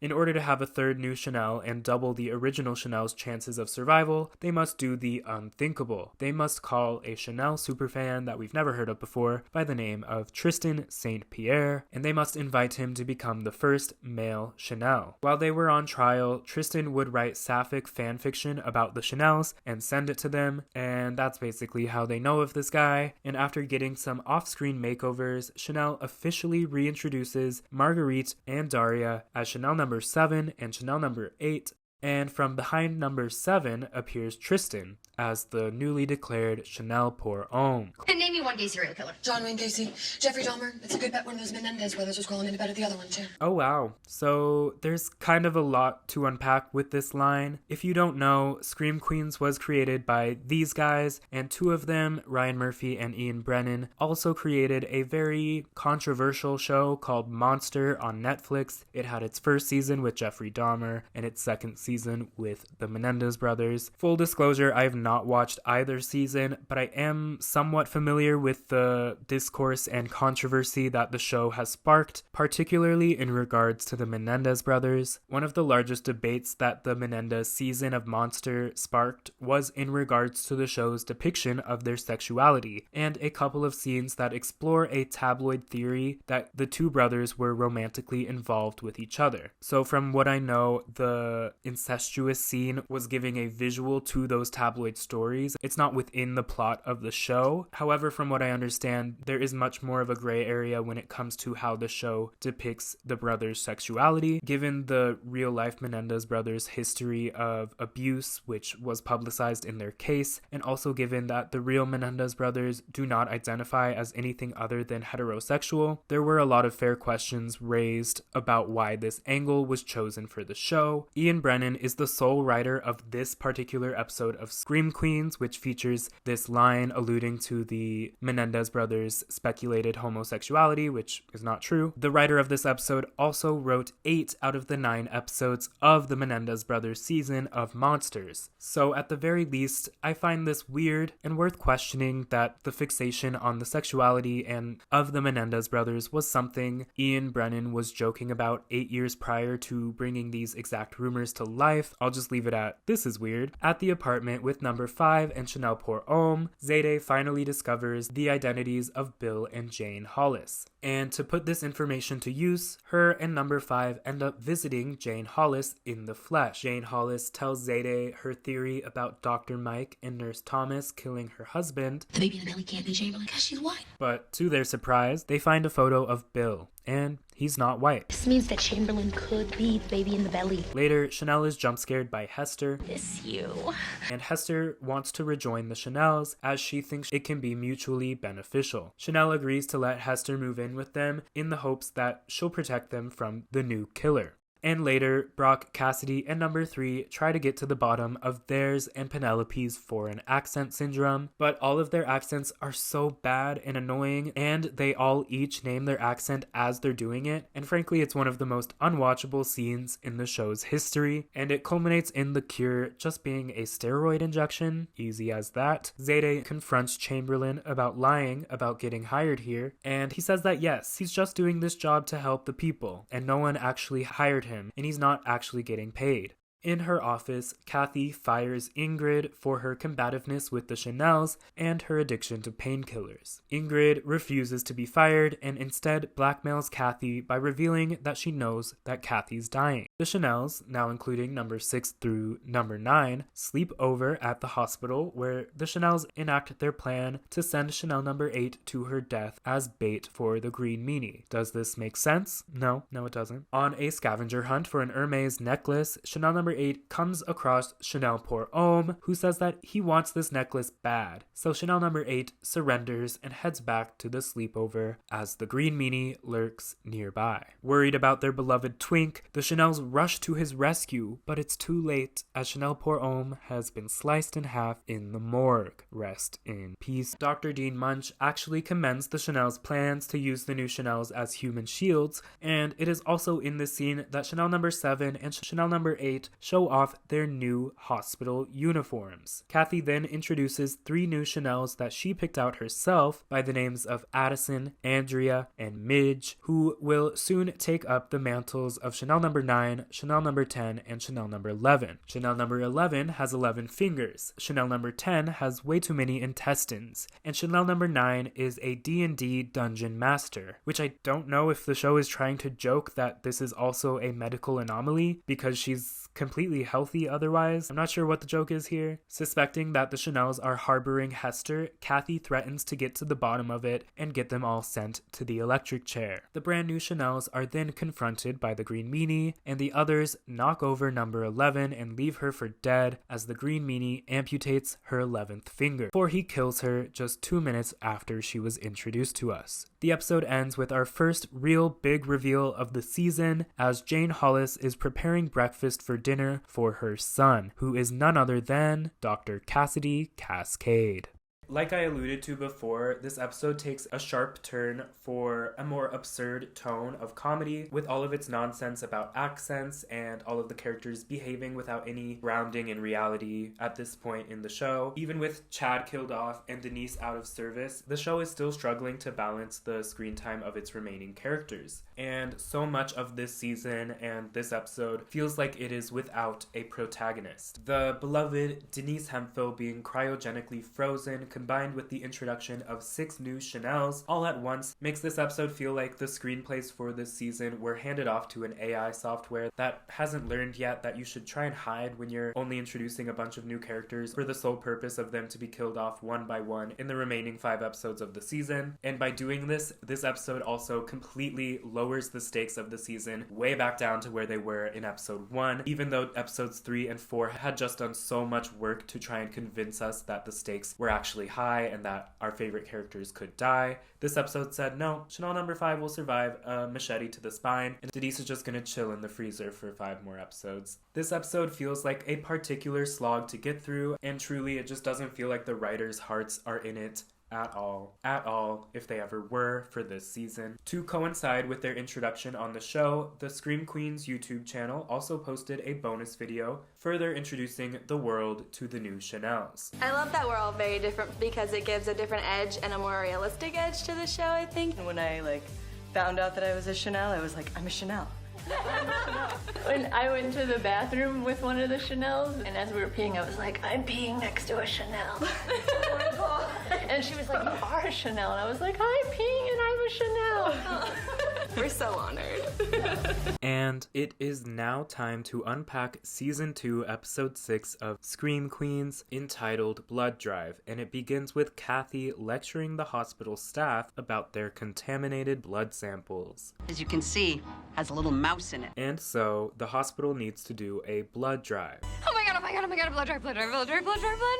The episode then continues with an out-of-the-blue plot twist with Ingrid Hoffel confessing via narration that her maiden name is actually Ingrid Bean, and she is the sister of Ms. Agatha Bean, the housekeeper that died after being dunked by Chanel into a fryer that had been turned on by Hester. Ingrid says that when she heard the Chanels were going to be hired at the Cure Institute, she pitched herself as hospital administrator to Kathy in order to enact her revenge plan in the honor of her sister, Ms. Bean. But in another plot twist, Ingrid says, "Oh, she must be the green meanie then. No, I haven't killed anyone." So Ingrid has decided to take charge of the blood drive, and she turns it into a contest, and the employee who gets the most blood will be sent on an all-expenses paid trip to Blood Island. An island that Ingrid doesn't tell the rest gets its name from essentially being one big death trap. It's full of giant flesh-eating spiders, rancid water, and an volcano that spews burning ash day and night.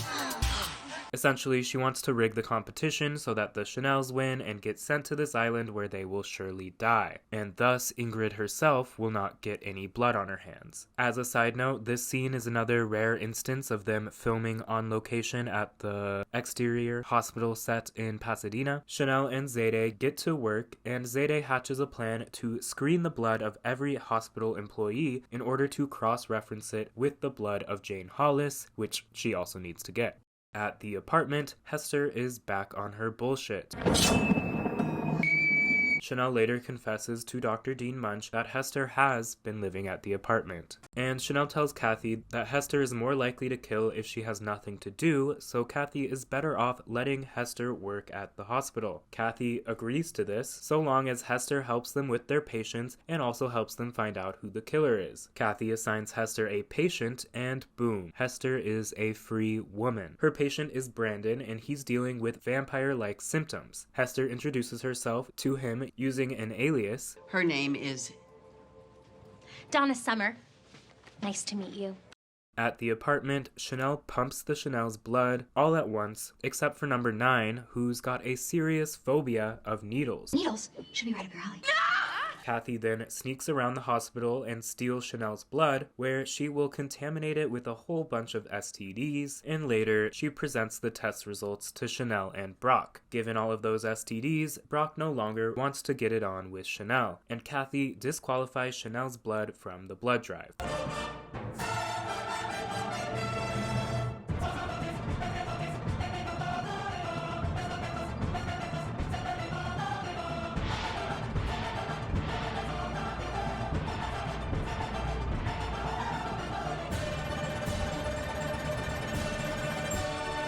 You see, this is the type of absurd that I can get behind. Zayde then stops Jane Hollis outside of her house to invite her to take part in the blood drive. I'd be more than happy to come collect a sample right here at home. It'll be like Domino's, but blood instead of pizza. Domino's delivers pizza to your house. You would be coming to take blood from my body? It's nothing like Domino's. Let's just say Jane isn't wanting to have anything to do with that godforsaken hospital anytime soon. If it were up to me, it would be burnt to the ground. Hester diagnoses the vampire guy, and all of his symptoms have a rational explanation except for his thirst for blood. So to cure this, Hester plans on conducting aversion therapy. Chamberlain then confronts Zayde for being distant all of the sudden. You really think I'm the baby in the belly, don't you? Chamberlain says that they are better as a team, but Zayde is still reluctant because without Jane Hollis's blood, she can't eliminate Chamberlain as a suspect. Chanel runs out of blood to take from number 5, so she uses some of her favorite manipulation tactics to try and convince Chanel number 9 to let her take hers. Side note, this season is referencing Snapchat at least once an episode. I mean, think of all the cool Snapchat stories of mine you can follow along to while I'm off on Blood Island with Dr. Brock. Something I remember feeling a bit out of place even at the time, and now it just makes this season feel especially like a product of its era, that being a very specific era of mid-2016. Just as a warning, if you have a fear of of needles, you're probably going to want to skip ahead about a minute. Back at the hospital, Chanel straps number 9 down and successfully finds a vein, but she gets distracted by Brock and she leaves number 9 all alone while her blood is draining. Cue the green meanie, who starts to stick number 9 with even more needles, but none other than Ingrid Hoffel catches him in the act. Ingrid instructs him to remove his mask, which he does, and he reveals to Ingrid his identity, Cassidy Cascade. She also criticizes his evil strategies. But they're all so hard to kill. Ingrid then proposes that she joins him as another green meanie as long as Cassidy leaves the Chanels alone so that Ingrid can take care of them herself. Cassidy agrees and asks Ingrid, So you're the other green meanie that's been killing people around here? I haven't killed anyone here yet. What are you talking about? That's right, Cassidy reveals that not only are he and his mom enacting a revenge plan at this hospital, but so is a completely separate third party who happened to get an identical green meanie costume made. Ingrid too is here with a killer revenge plot, and with Hester also running around stabbing people in the calves, this hospital is darn near killer capacity. Together, Cassidy and Ingrid finish sticking number 9 with far too many needles, creating the show's most grotesque kill, dare I say, where poor Chanel number 9 dies by having all of the blood drained from her body. Rest in peace. This poor girl. Who is she again?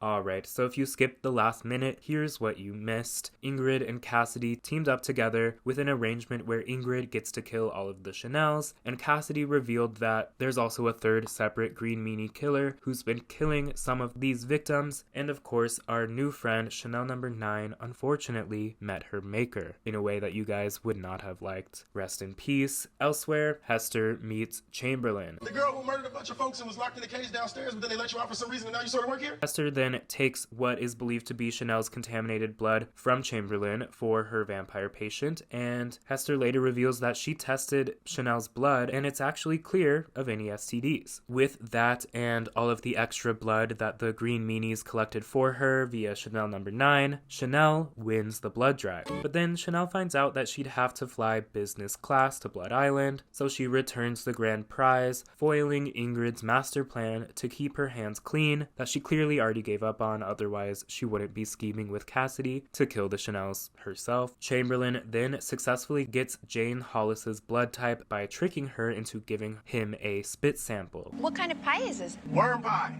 It's worm. Yep. Hasn't she been through enough? So Jane and Bill's blood types clear Chamberlain of being the baby in the belly, and it also determines that the true belly baby must have O positive blood type. Knowing Zayde is hot on his tail, Cassidy switches the labels of his blood donation with Brock's. So then everybody confronts Brock, and Brock notes that he's clearly older than 30. But also I feel like Brock should know his actual blood type and be like, no, it's actually not O positive. But somehow he does not, and he just flips the flip out. You morons don't deserve to live. You want to accuse me of murder, you go right ahead. And then in our first look at Ingrid's administrative office, Cassidy gives her her own green meanie costume, and the two of them walk off into the bright green moonlight together. This episode is the first in a while where Chanel has a main character presence in the episode, but unfortunately it is at the expense of the other Chanels who are barely in this episode. The brand new Chanels, who were just introduced to us, also barely have a presence in this episode, aside from number 9 getting killed off. Further proving what was already clear, the writers only introduced these new Chanels in order to beef up the body count without having to sacrifice any more season 1 characters. That aside, this episode is a lot more fun than the previous episode, but as the Green Meanie mystery is starting to unfold, the problems with it are starting to arise as well. Between the last episode and this one, the season has made a clear choice to let the viewer in on almost all of the killers in the season except for one, and in doing that it brings us in on their perspective a lot more. In season 1, we were brought into the killer's perspective a lot earlier, with like Gigi being revealed pretty early on and Boone, but as silly as it was at times with like Red Devils wearing costumes with scenes with unmasked Red Devils, season 1 still protected the final 2 Red Devils' identities until the penultimate episode. But in season 2, like I said, almost all of them are already unmasked, and the last one will get unmasked very shortly. And if you've never seen the season, you would have a better chance guessing today's lottery ticket numbers than guessing who that final green meanie is. And the truth of the matter is we have already seen the meat of the murder mystery of the season between these last 2 episodes. It kind of feels like the writers realize that there's not a lot of depth or cohesion to the mystery they've laid out, so they kind of get it all over with in the middle season, which just feels like it fizzles out, and the season itself does not culminate in any more big reveals, at least in the finale episode. This episode is just fine, but since it does put a heightened focus on 2 of the season's underutilized villainesses, Hester and Ingrid, I do wish both of them were given more to do. Yes, they have more screen time, but they're doing the same thing in every scene pretty much. But on the flip side, Chanel No. 9's death is one of the grossest things the show has ever done, as I've said. We are now halfway through season 2, and the writing is shockingly worse than season 1's. But as I prophesized in the intro, and as you have hopefully seen by now, one thing that has noticeably improved this season is the kill scenes, and also other art department things including makeup, prosthetic work, and cinematography. As I mentioned earlier, a real relationship sprouted from the filming of this season, that being Billy Lord and Taylor Lautner, who were also a couple within the writing of the show, and thus they were paired together for a lot of bonus content that I'm not about to let get lost to time. I think he sees walls that Chanel No. 3 has up. He can relate to her. Please give me the chance to help you. So he wants to pull out of her maybe something that he can't give himself. That's what she said? Did she say it again? Stop it. Happy Thanksgiving! Kiss Chad. Okay, so who are you marrying? Who do you think I'd marry? Denise Hemphill. And Chanel's gone. Chanel's gone, sadly, but sorry. Kiss Ariana, marry Dean Munch. Bye-bye, John Stamos. 100%, I knew it. Unfortunately. Your first option is Hester Season 1 with the neck brace. No! Your second option is Hester Season 2, Hannibal Lecter. And your third option is Chanel No. 6. Who's Chanel No. 6? Oh, Leah? Oh, she Okay. is. I would marry the Hannibal one. Really? Yeah. Interesting. I like jail. And then I would, I would kiss Chanel No. 6 and kill neck brace. Neck brace. Sorry. All right. Episode 7, The Hand, is the episode that I've always considered my least favorite episode of the entire season, and also the entire series. That's because it's centered around my least favorite character, Brock Holt, and to make matters worse, it's the second episode of the season to be named after his autonomous hand. It begins with Brock narrating his inner turmoils to us. He has become very stressed lately, and the more stressed he is, the more his hand acts up. On a date night, Brock makes dinner for Chanel, and she begins to ask questions about his past. This causes his hand to break free from its duct tape constraints, and Brock puts a cheese knife to Chanel's throat, which causes her to break up with him. I already have someone trying to murder me at work. It is over between us. I am done. We then meet this week's patient, Anna, played by Amy Okuda, who has an extra pair of arms and also an extra pair of legs. Brock speculates that her only cure is surgery, and Kathy jumps at the opportunity to turn this into a publicity opportunity. Dr. Holt, we are one dead body away from being revealed as the hospital where patients come, get cured, and then are brutally murdered by a serial killer. One thing about Taylor Lautner is that he's never going to pass up the opportunity to do a backflip, and Scream Queen Season 2 is no exception. Number 3 walks in on this, and she starts to speculate on why Cassidy's so cold, and she suggests that they do a psychological evaluation. You're out with your girlfriends and you spot a cute guy across the bar. What do? A, smile sweetly. B, strike up a conversation. C, wink and wait for him to come over. B, I guess. How many times do you think about death or murder in a day? I don't know, like 37. After the test, number 3 determines that Cassidy's not dead, and he's just convinced himself that he is. When Cassidy leaves the room, though, number 3 tells number 5 the full extent of his test results. He's also a psychopath. Seems like all of us Chanels are just doomed to a life of romantic tragedy. But it's gonna be okay. After preventing him from getting sleep yet again, Brock tries to chop off his belligerent appendage, but he soon finds an even more formidable opponent in the Green Meanie.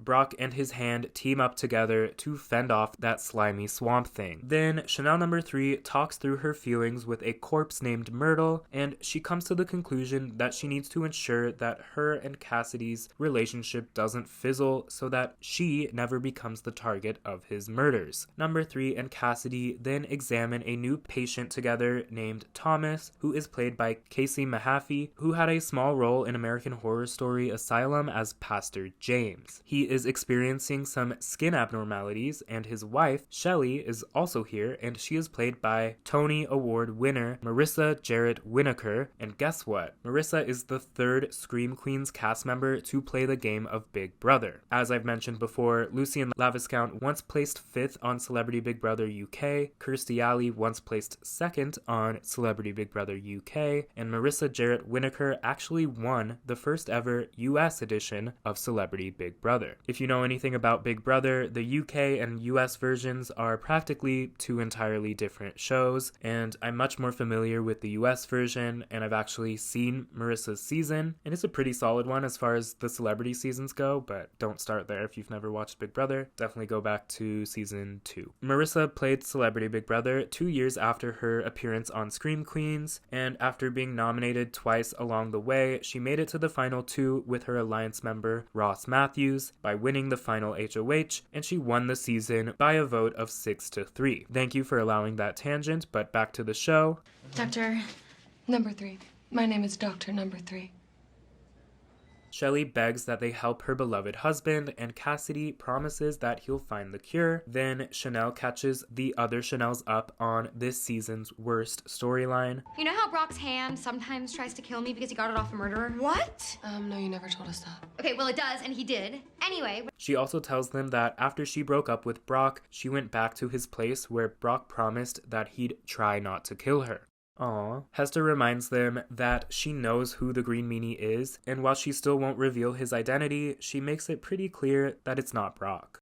Hester also implies that she knows that number 3 may know the killer's identity as well, which causes number 3 to storm off. Having heard that entire conversation, Ingrid meets with Cassidy to say now is the time to make their move on the Chanels, and she thinks that they should do it by making Brock even more anxious so that his hand does the deed for them.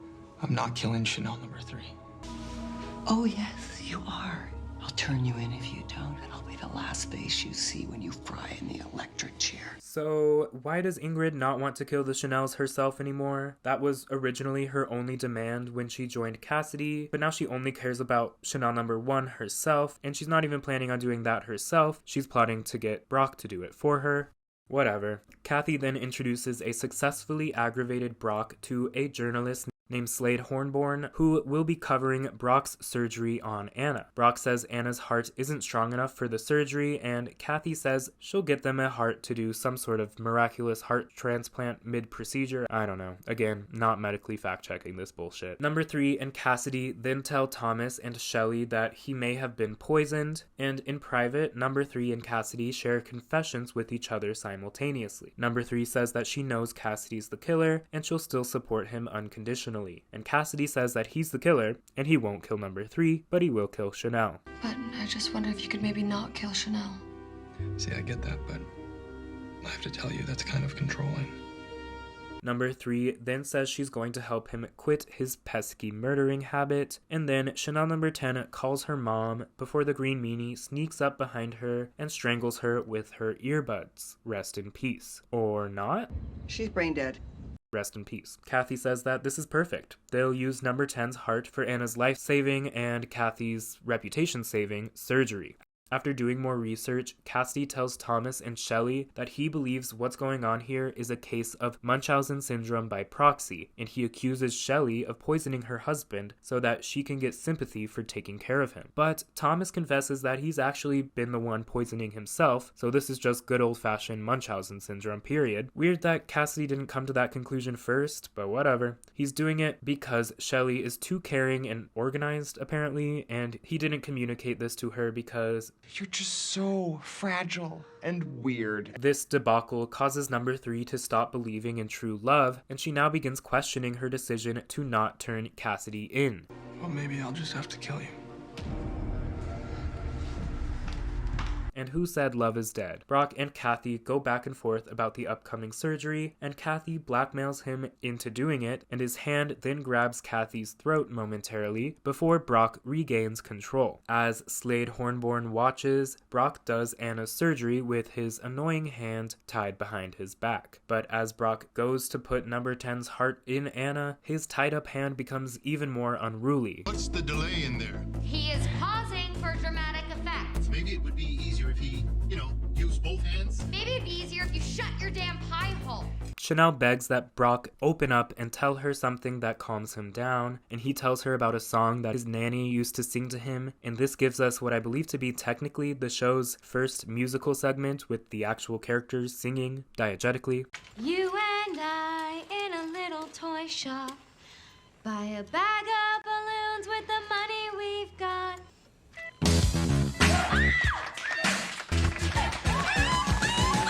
Cassidy apologizes to number 3 and promises not to kill her or Chanel, but he won't promise that she's entirely safe, as he also lets her know that he is not the only killer. I promise to do everything I can to make sure that this all ends up okay. Then, after Shelley broke up with him, Thomas becomes the first cure patient to leave the hospital on screen without being murdered. Yay! Someone who isn't so lucky, though, is Slade Hornborn, who gets a machete to the head after discovering the cryogenically frozen body of Special Agent Denise Hemphill. Cassidy then gives Brock a gift, and it's Anna's recently severed hand, and Cassidy says that he's been studying hand transplant surgeries. He wants to give Brock a new hand. But after the transplant is done off screen, Brock heals in bed with some very light bandages, but to the annoyance of Brock and myself and everybody else, his hand is still misbehaving, and it writes a memo in Brock's sleep that says, "Kill Chanel." Again, I really do not like this episode. Its worst offense is that it's boring, and it feels pretty much entirely like a filler episode. The episode also focuses on characters like Brock, Cassidy, and Chanel number 3, and as much as I do love number 3, she's not given any good material in this episode,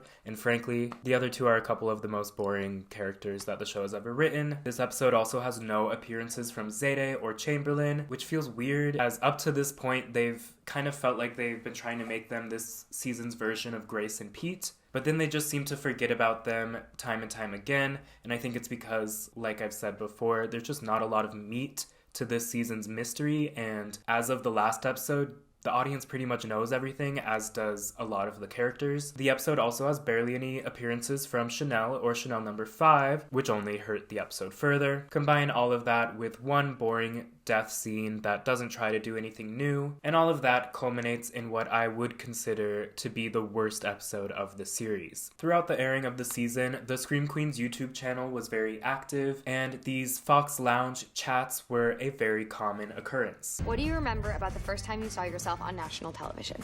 I was freaked out. It was the weirdest experience I've ever felt. I don't really know. It was really I think I blacked it out because it was so scarring. Here we are again. A really good follow-up question to that is, where are you from?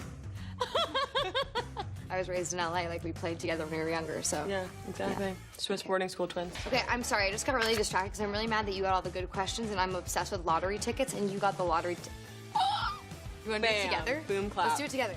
So I didn't even read the rules, I just started. If I asked your best friend what topic you know way too much about, what would they tell me? You know what mine would be. Cats. Cats, cats. Cats and baby hedgehogs. Baby hedgehogs, now that's interesting. Tell me one little fun fact about hedgehogs. They're cute. Do you know what mine would be? Astrology. Yes! Before even saying, hey, I'm Kiki, she'd be like, what sign are you? Of course you are, I knew it. Of your previous projects, which cast member have you laughed the most on set with? I honestly think that it's on this show. You're the funny wherever you are. Well, I think that we're all really fun. Me and Billy are her girls. They make me laugh more than anybody in the world. Love you. Love you too. Season 2, Episode 8 is entitled Rapunzel, Rapunzel, and it's notable for a couple of reasons. As you may notice, its director is none other than Jamie Lee Curtis. It was not her directorial debut, as she did direct an episode of her sitcom from the 90s, Anything But Love, and given that these are her only 2 directorial credits as of 2024, it feels pretty notable. The other thing that's notable about this episode is that it features the return of a Season 1 character that nobody knew would be returning this season. Wes Gardner. Hold on, rewind. When I said nobody knew he would be returning for the season, that's kind of a lie, since technically a lot of fans knew because this confidential information was leaked by a crew member who shared a call sheet with Oliver Hudson's name on it to social media during the filming of this episode, so this actually came as a shock to only the fans that weren't online. Nonetheless, Wes is back and he's got a mass in his stomach that he says started when Kathy left him. We then get a flashback to what Wes and Kathy got up to after the events of season 1, you know, in those 3.5 months of time between the 2 seasons where everyone entered a time vortex. In this flashback, Kathy declines a call from Grace, and Wes has an official character poster as her contact photo. Sloppy, lazy. Wes then completely obliterates the timeline. All she really wanted to do was drive a wedge between my daughter and me, whom I ended up not seeing for over a year. Wes hasn't seen Grace in a year, despite this episode taking place in November of 2016, and he and Grace were together in May, doing an open stomach surgery, and they end up removing the mass from his stomach, which was just a huge hairball. And that's literally the only reason why this episode is titled Rapunzel, Rapunzel. Later, in recovery, Wes sheds more light on Grace's whereabouts. I was managing pretty well until Grace moved to Stanford to work on her master's. She's doing great, by the way. Thanks for any of you for bothering to ask. Anyway. This is a bit of an Easter egg, as the real reason why actress Skyler Samuels said she didn't return for season 2 was because she went back to finish her degree at none other than Stanford University, which she had taken a semester off from to film the first season.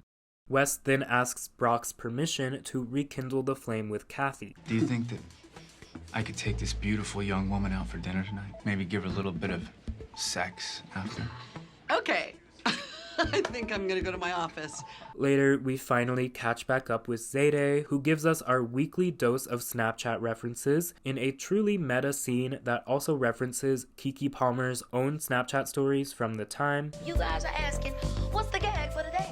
Well, I'm here to tell you that the gag is we're curing everybody in this hospital.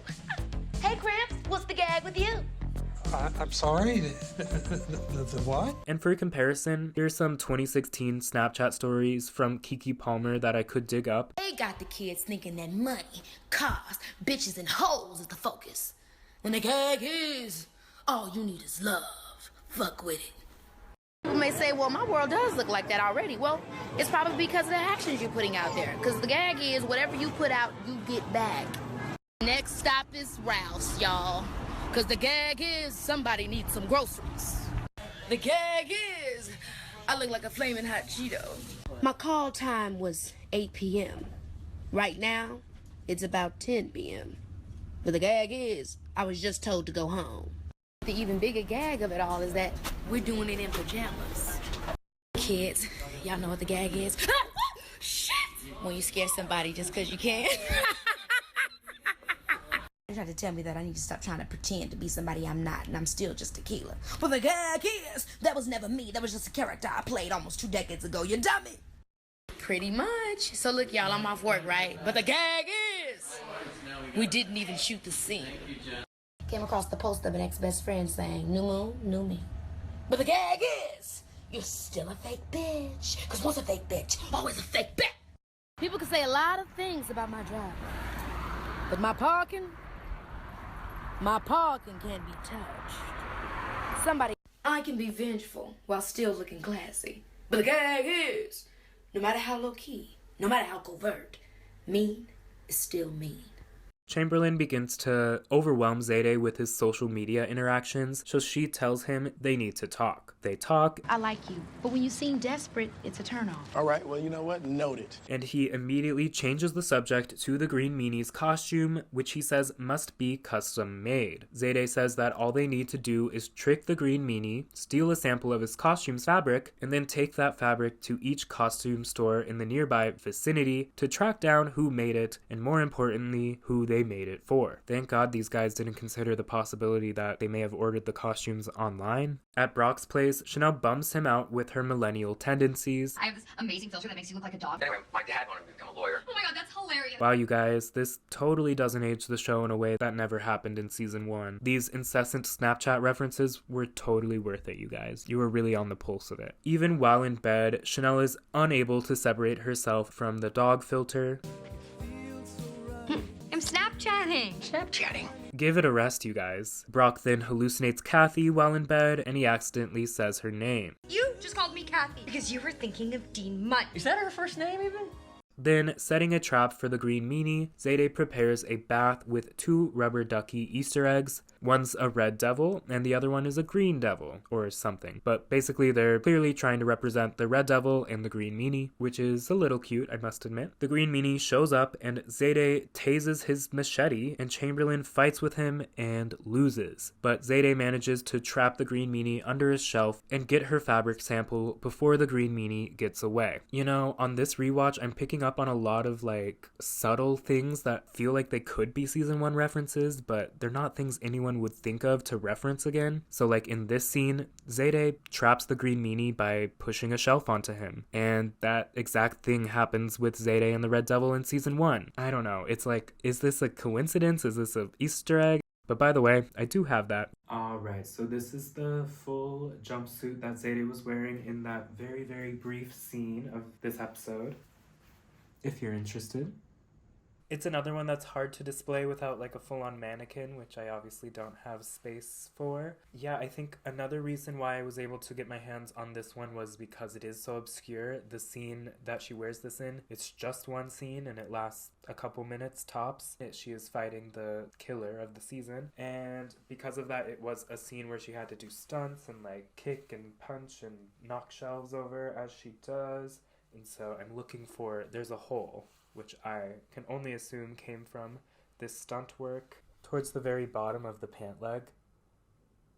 To me, they look like high heel holes, so I assume if Keke Palmer was wearing high heels in this scene and doing these stunts. But yeah, all in all, a very obscure one. The way this scene is lit, it's at night, and obviously it's a killer scene, so they're obscuring everything. You never really get a good look at the jumpsuit itself, so you would never really recognize that it's a jumpsuit, let alone if you saw the jumpsuit alone. Then, working out alongside a Gene Simmons video, Kathy wears a recognizable outfit that serves as a reference to Jamie Lee Curtis's 1985 film entitled Perfect. Zayde then visits a local costume shop to inquire about the fabric sample she swiped from the Green Meanie. Lucky for Zayde, the shop owner tells her that he's made 3 costumes with that fabric. One in 1986, one a few months ago, and most recently, a few weeks ago. Other than that, they all paid in cash and he keeps no receipts, but he does drop one last bombshell. The first one and the third one was the same person ordered those. Nice old lady. An old lady. Zayde then heads to Jane Hollis's home to get to the bottom of it. Great plan. Jane invites Zayde inside and makes her some literal tea and spills a lot of metaphorical tea as well. For starters, Jane didn't commit the 1986 massacre. So I had that costume made to look like the one that ass jerk doctor was wearing the night they killed my Bill. And then I told my brother to go kill everyone on the anniversary of my husband's death. That brother later died in an unrelated roller derby incident. I miss him. So I vowed to never let that hospital open again. And I raised my son to take that same pledge. Within the show, though, Jane's really just so heartbroken over her husband that she lacks any true logic because she's really holding a grudge over the physical walls of a hospital and not the people who literally murdered her husband, who she already successfully got revenge on. Why are you trying to bring logic into this conversation? We are insane people. What's the gag? Alas, the literal T was drugged, and Jane has just kidnapped Zayde for the second time in this series. God damn it.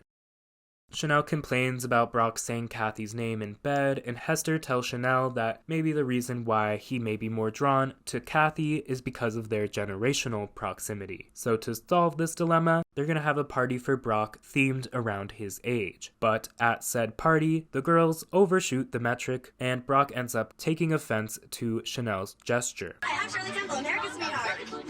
You're offended? A little bit, yeah. But later, they make up and commit to each other, but Brock immediately goes after Kathy and blah blah blah blah blah. In bed with Wes, Kathy reveals the predictable reason why this pairing didn't work out the first time. Because you were such a loser, and I couldn't stand your daughter. The green meanie sneaks up on the lovebirds and attacks them, but scurries away after the smallest amount of pushback from the duo. Since this is Wes's apartment, maybe the green meanie was trying to kill Wes, but since Kathy was there and has already beat the green meanie's ass senseless once before, you could say that that's why he retreats so cowardly here, but it does feel too easy. Kathy says she suspects Brock Holt may be trying to tear them apart from under the mask, and Chamberlain finds a receipt inside Wes's hairy stomach bag that reveals that he purchased two things, a machete and a chainsaw. He also conveniently finds a scrap of the green meanie's fabric in Wes's stomach bag as well. What the hell, sure. Just like Zayde did after finding incriminating evidence towards a potential serial killer, Chamberlain decides to confront Wes about it at his front door. Wes invites Chamberlain in and begins to rant about his daughter, Grace Gardner. She was on her way to doing something great, like working for Elizabeth Warren or being an adorable yet completely not ironic hat model, until the Chanels came along. He says that the Chanels changed Grace, and those effects took some time to show. Wes then amends his previous statement that Grace went to Stanford University. Turns out she was actually admitted to the Stanford Mental Asylum. You have to score in the 99th percentile in your SATs just to get in. Yeah, I know about that. Yeah. How come they get to become doctors when my little Grace gets locked up? Wes then says that after word got out about a serial killer targeting Kathy Munch's hospital where she employs Chanel's, he saw it as a golden opportunity to join in on the killing and seek his revenge on the Chanels in the name of Grace. So why did you start eating all that hair? Of course, because Wes has told Chamberlain this, I can't let you leave. I'm just kidding. Let's get out. R.I.P. Chamberlain. This death is extremely brutal, and it's 99% due to the performance by James Earl and Oliver Hudson. It's definitely not over the top in terms of gore or anything.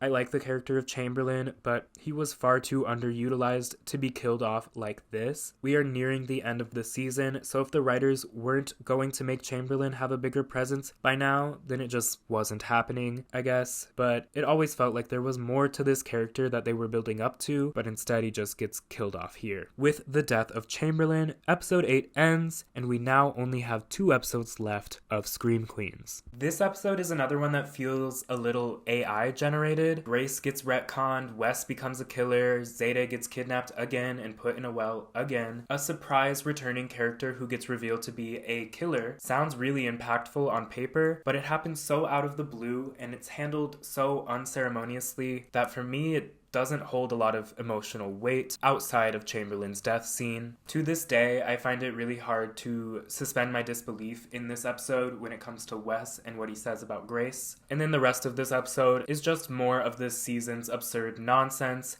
with even more dated technology references. I honestly don't know how we even got here. That said, Oliver Hudson and James Earl really lock in that final scene of the episode, and even if I don't believe the developments on the Gardner characters, and I also don't believe that Chamberlain would just enter a suspected serial killer's apartment like that, that scene still works well enough as a dramatic end to Chamberlain's character, and Wes transforms into a convincing villain for the first time in the series. And because Oliver Hudson is so good at playing that villain in this scene, I just hope that they give him more stuff to do in the future episodes, and I say that with full knowledge that they don't. This episode is written just as poorly as some of the worst ones this season, but because of the shock value alone of Wes and all of his revelations, it is a more entertaining episode, and it does have a ton of implications on the lore of the show. But moving on, season 2 had the cast doing all sorts of interviews and games. but it also had them doing a bunch of PSAs. The Great Pacific Garbage Patch is located in the North Pacific Gyre off the coast of California, and it's the largest ocean garbage site in the world.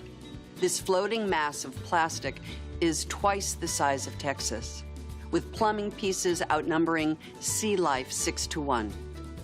Reduce, reuse, and recycle. Green it, mean it. If we recycled all of our newspapers, we could save about 250 million trees each year. If every American recycled just 1/10 of their newspapers, we could save about 25 million trees each year. Green it, mean it. We at Scream Queens have a special place in our hearts for Louisiana. We filmed our first season there and were touched by the incredible spirit of everyone we met. Now, with over 40,000 homes destroyed in devastating floods and 7,000 people living in shelters, Louisiana needs our help. 21st Century Fox is donating $100,000 to the Louisiana Association of United Ways for urgent and long-term recovery efforts. So we hope you'll join us to support the families affected by this terrible disaster. By the way, I didn't include this in my Season 1 deep dive, but Season 1 had one PSA.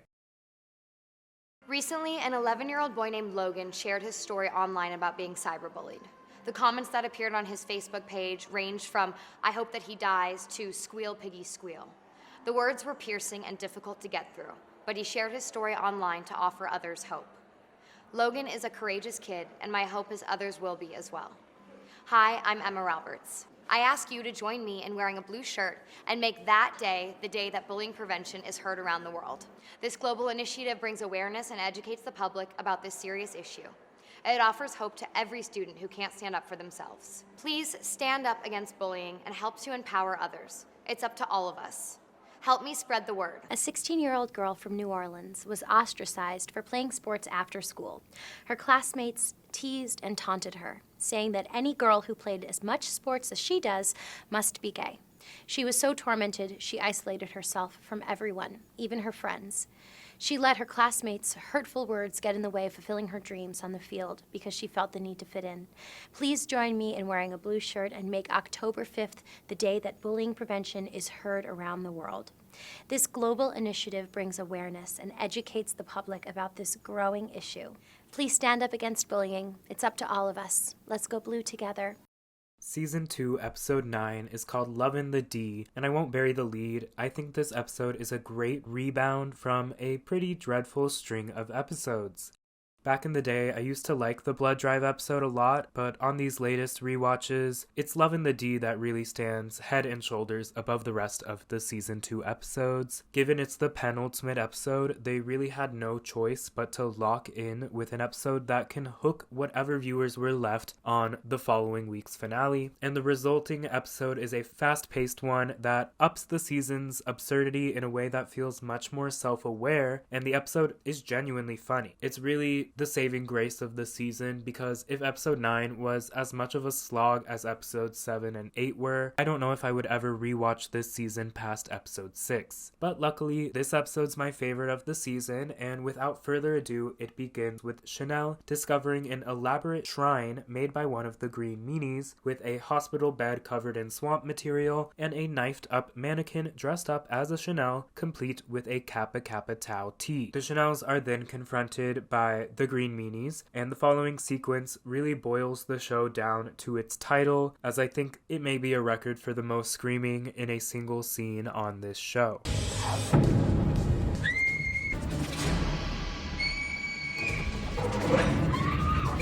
One green meanie almost kills number 3 with his signature machete toss, but another green meanie stops him from doing so. The green meanies then silently argue over who gets to kill Chanel, and during this, she gets away. They all then unmask and bicker before Hester appears and says, "Looks like we're gonna need to call a green meanie summit." Coming back from the title card, we are introduced to Dr. Scarlett Lovin, a TV doctor with her own talk show called Lovin the D, that Chanel is a huge fan of. Dr. Scarlett Lovin is a former Kappa sister, and she is played by Brooke Shields.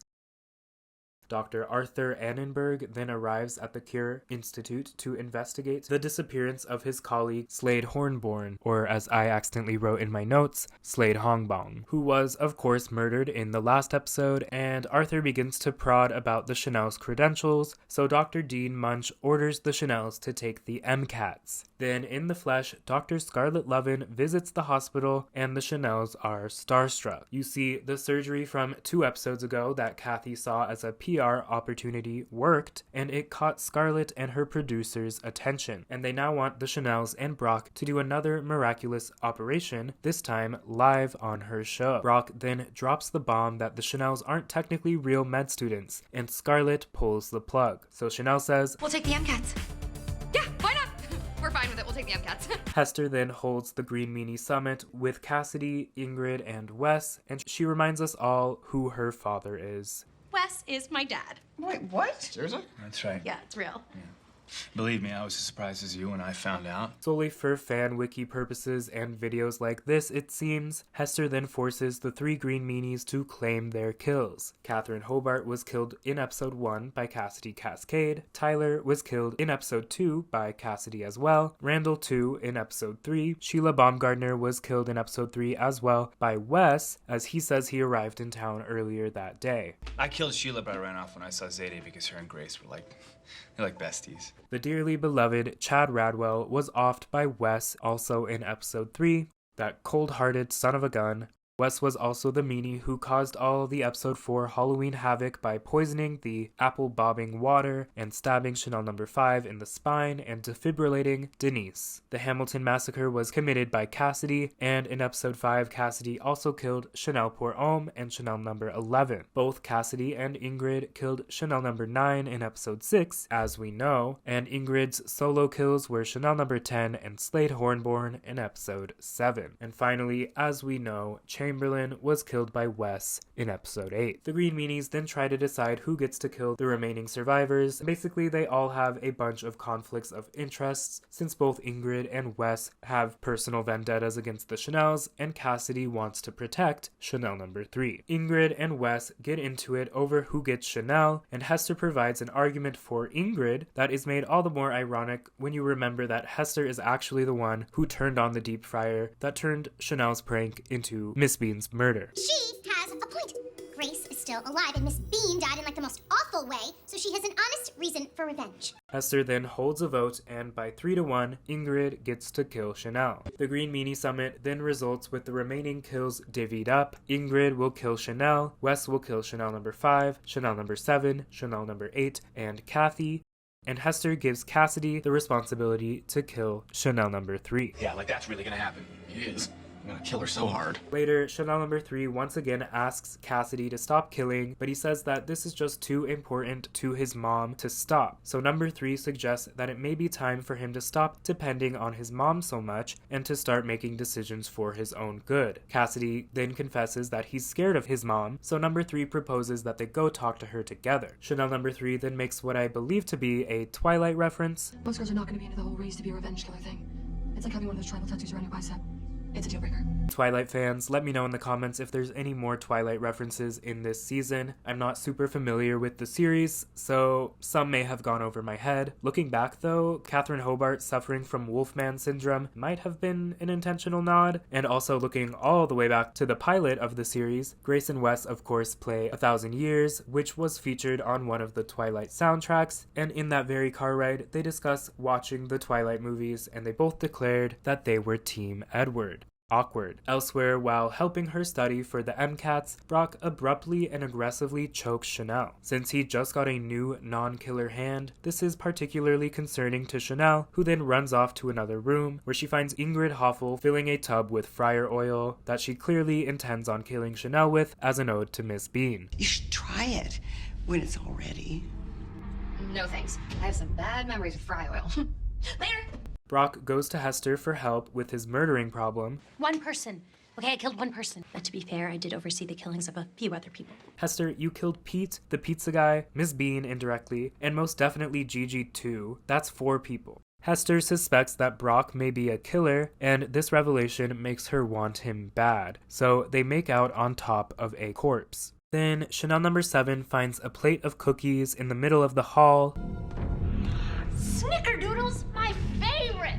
What are the chances? Tragically, this is a trap, as the green meanie then kills Chanel number 7 from above. Rest in peace. Oh, and by the way, look, I have that. Alright, so these next couple of things are some of my favorites. Very, very close second favorite piece that I own from my shopping spree during this auction. So I do own the entire outfit that Chanel number 7 is wearing in this episode and this scene specifically. It's another outfit that is involved in a death scene, which is interesting that I have 2 of those. So I do have a few Chanel number 7 pieces from this episode, but I'm going to start with my favorite one, and that is her nurse's headband. It speaks for itself. I mean, they are pretty emblematic.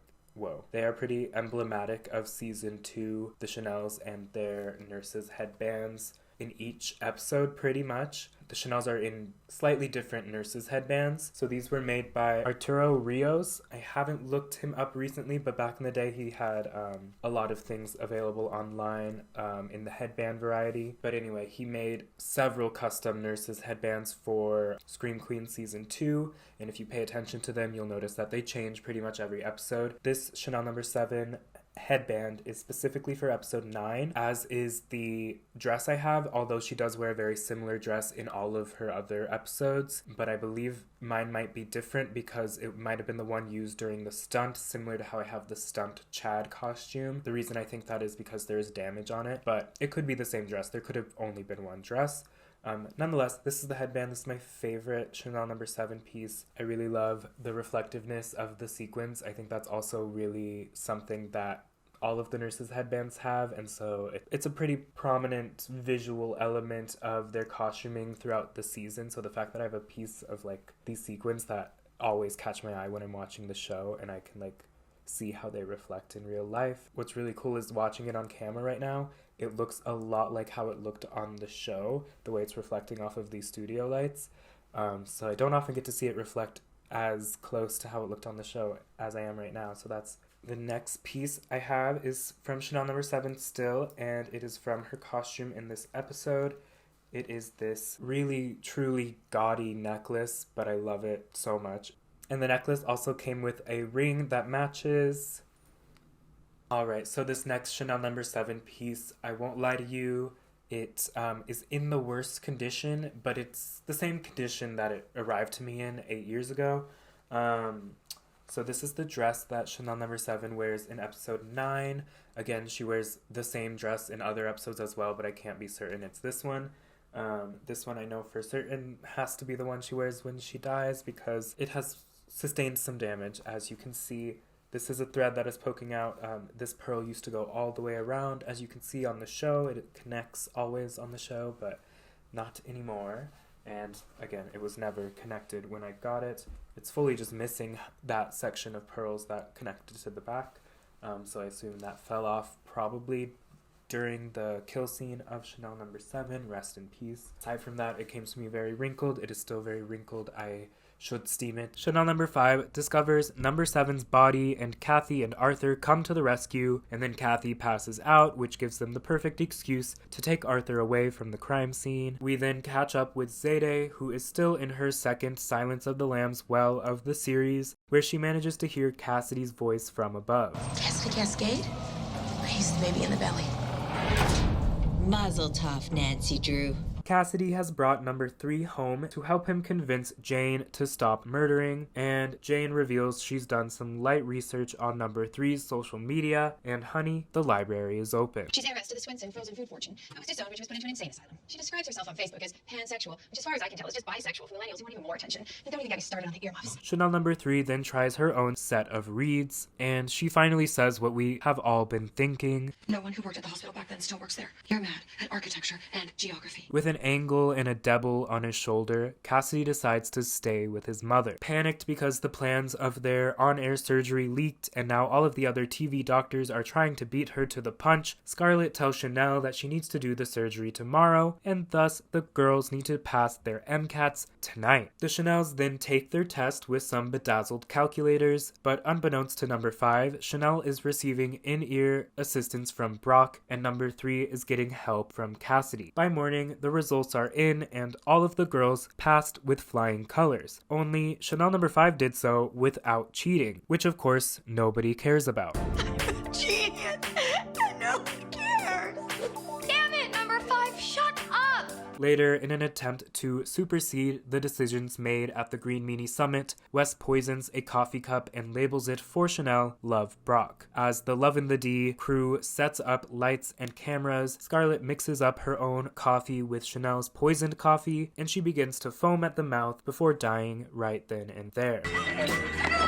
Rest in peace. By the way, I have that. So the last bit of Scream Queens prop memorabilia that I have is a bunch of Lovin the D production related materials that were used in this scene and some of the scenes that come after as well. So first off, I have these seat backs that are for the backs of the seats that like the production crew sit in during this scene. I have 5 of these, I believe. So here's another one. They all look the same, so I'm not going to show you all 5. All of this came together in like a set, like a lot of the stuff I have, so they also gave me a lot of the headsets that the production crew were wearing. I've tested them, they do not work, they are fully not functional, so that's fun. And then I also have 2 Lovin the D mugs, which you might have seen in the background of my videos. I recently got my first comment ever pointing them out. I know I don't use them in every video or anything like that, but I've definitely used them more than like 5 times in the past. I guess a lot of Scream Queens fans maybe haven't watched all the way to the end, and this is very, very, very much at the end, so not everyone might know the Lovin the D reference, but as you'll see in my review of this episode in a couple minutes, I really do enjoy this episode of Scream Queen Season 2, even though I don't enjoy a lot of other elements of the season. So it's nice to have a lot of pieces from this very, very, very obscure episode so late into the series that is actually a pretty solid episode, all things considered. Despite the death of Dr. Scarlett Lovin, Lovin the D goes on air live from the Cure Institute, and Chanel instinctively takes over hosting duties. Dr. Scarlett Lovin is dead. The goal of this miraculous surgery is to remove a 16-pound tumor from the patient's face, so without further ado, Brock and the Chanels get to work on a truly unique piece of prosthetics. Wow, she's got it. Brock successfully removes the tumor and hands it off to number 3. Whoa, that's a lot of tumor. Right, America? As the procedure continues, Chanel continues to impress the Lovin the D producer. Damn, she's good. And after the surgery, that producer tells the Chanels that he wants them to be Scarlett's permanent replacements on Lovin the D. Wes then meets with Cassidy, and he complains about the Chanel's success while also giving a rare shout out to Pete. Now they're TV stars. I mean, for the love of Pete, those girls could fall into the Grand Canyon and land on the moon. This meeting, though, was actually a sting operation, as Ingrid has found the poisoned coffee cup, revealing that Wes has intended to break the pact where they all agreed to let Ingrid kill Chanel. Ingrid says that they must now kill Wes in order to give everyone a false sense of security that the Green Meanie is dealt with before they can go on one final orgy of blood and murder. You guys are gonna kill me, aren't you? But instead, Wes does the honors himself, uttering one final word before taking a plunge into the boiling tub of fryer oil. Playlist. Wes's final words being just the word playlist is the stupidest thing in the world. It's so stupid that I actually love it. It's like if Chanel's last word was blood or money, or Grace's last word was hat. Kathy and Arthur discover Wes's burnt body, and Kathy once again passes out. I will say the team really did up their burn prosthetics between seasons. Ms. Bean's death always worked for me, but I definitely remember lots of comments and tweets at the time saying it looked like her face was covered in Doritos, so I'm sure they were intentional about making this prosthetic look as little like Doritos as possible, and I think they did a great job at that. Kathy then wakes up in a hospital bed where Chanel says she's not shocked that the killer was Wes. And he used to sit outside of our house in his Jeep all night and stalk us. He was creepy McCreeperson. Chanel number 5 then shares a shred of concern for Zayday. Her Snapchat feed has gone totally dark, and I have zero idea what the guy's been doing now. Jesus Christ, Snapchat again. Kathy then tells the others that she has Kuru and she will be dead in a month.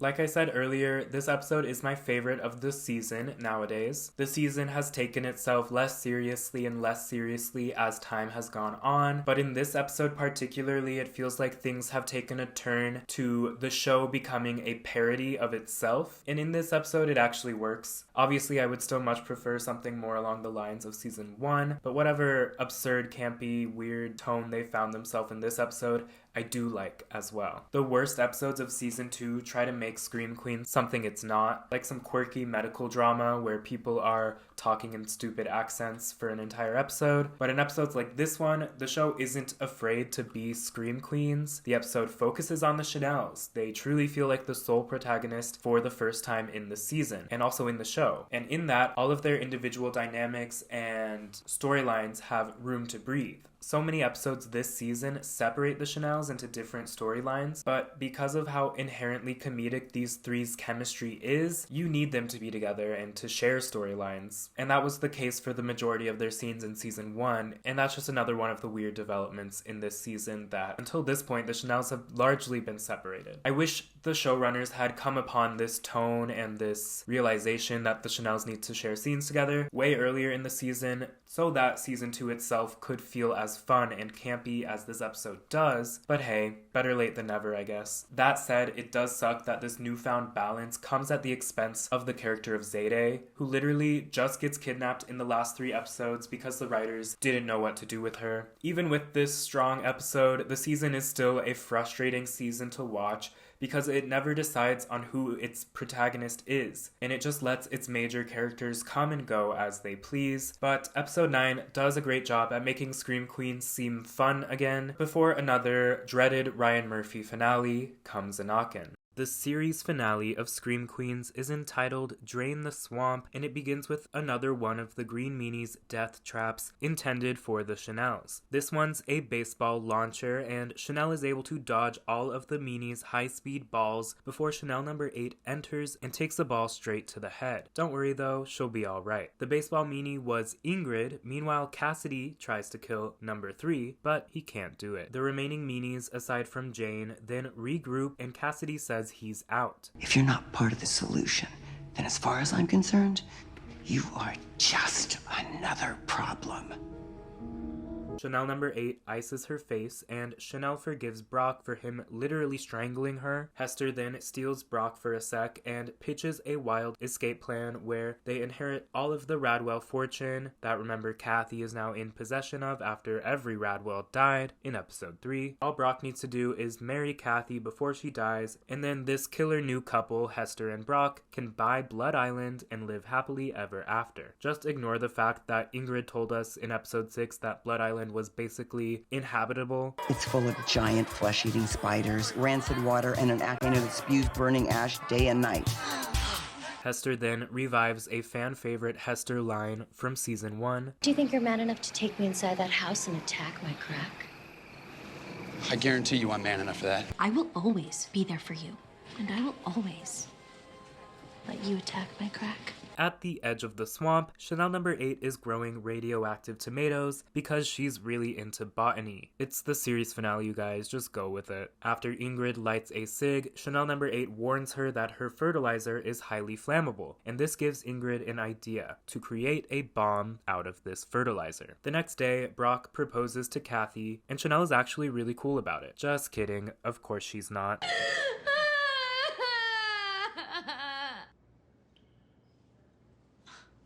Chanel? At a public lunch, Cassidy tells his mom that he's quitting murder, and she makes a scene. This ends when the hospital is shut down. Hoffel, she's the other Green Meanie. And I think she's got something big planned. Later, Kathy prepares for her wedding to Brock Holt, and because this show loves to throw in obscure political references from out of left field... Wow. Wait, is that Supreme Court Justice Anthony Kennedy? Sure, it's just a look-alike. Yeah. But how can we be sure? Chanel number 5 uses her genius intelligence to look over Kathy's file once again, and she determines that Kathy actually does not have Kuru. She says that the only way to know for certain, though, is if they test a chunk of Kathy's brain. So she and Brock convince Kathy to do open brain surgery. In the basement, Ingrid unplugs the cryogenic freezer housing Special Agent Denise Hemphill, and she then takes a call from Jane Hollis, who offers to team up with her now that Cassidy is a lost cause. I think I'm doing fine on my own. Thank you. Oh. She hung up. In Jane's well, she feeds Zayde soup, and Zayde therapizes Jane. Deep down, he's a good person who knows right from wrong. Who taught him that? But he watches a lot of television. Modern Family impacted him deeply. Since clearly no one's going to save her, just like last time, Zayde has to figure a way out of this herself. So she offers to show Jane the hospital to show her that it is actually doing some good. In another room, I hate Dean Munch. I hated her when she made us take those gross pledges into Kappa House that all got murdered, which basically prevented us from getting murdered. I hated her when she plucked us out of abject poverty and let us come to her medical school no questions asked, which then led us to fulfilling our lifelong dream of becoming TV doctors. I mean, the list goes on. Since Chanel only knows how to murder via hot liquids, she plans to douse Kathy's exposed brain in a PSL. I'm gonna throw this pumpkin spice latte into her open brain. Wait, what? I'm gonna throw this latte into her open brain. During Kathy's surgery, chaos ensues in the show's second diegetic musical number. Fire in the sky. Passing through the corpus callosum. Smoke. Oops, must have hit something. On the water.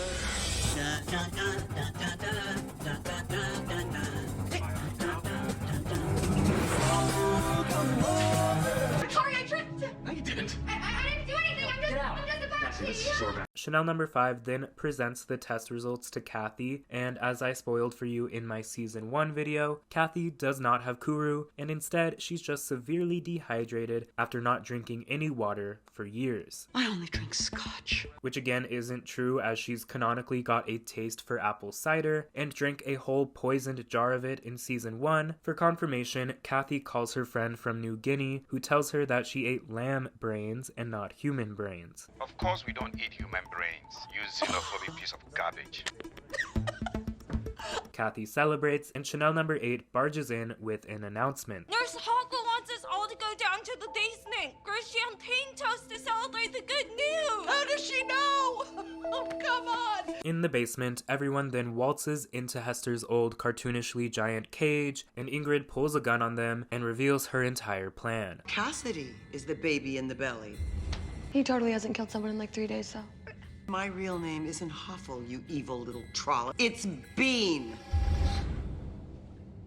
Well, sort of rings a bell. Oh! One thing I really hate about this season is how unceremoniously it reveals all of its killers. Season 1 set a precedent for the show being a whodunit, and the final answer to the identity of the final killer only came in the penultimate episode of season 1. And like I said in my season 1 deep dive, I still think they should have held on to that reveal even longer, but in season 2 they reveal all of our killers way too early, with Jane, Cassidy, and Ingrid all being revealed by episode 6, with the final green meanie being Wes, who gets unveiled in episode 8, the same episode that character returns in. So all in all, pretty anticlimactic, and basically the entire second half of this season abandons the whodunit mystery. None of the killers are surprising though, and that's part of the problem, and maybe that's why the writers said fuck it and just revealed them all mid-season, but I really don't think it was worth it. Knowing who every one of the killers are really slowed the momentum of the second half of the season, and it also felt like it gave up an integral element of the show. But anyways, Ingrid tells Chanel she's Ms. Bean's sister.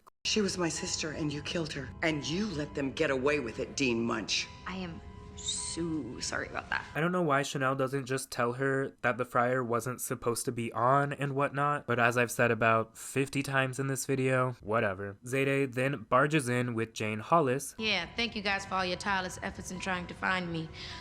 Trapped in a well again. It's honestly awful how Zayde gets treated in this season. She should have just been season 2's protagonist, and they should have given her a bigger and deeper storyline to be somewhat comparable to Grace's protagonist storyline in season 1, but instead she takes on Grace's investigator role for the first few episodes, but even there she's not given a consistent presence to fully compare it to that. She then takes episode 7 off, only to be kidnapped in episode 8, and then in episode 9 she gets 2 scenes where she she's tied to the bottom of the well, and then she finally escapes, being kidnapped with only 13 minutes left of the entire series.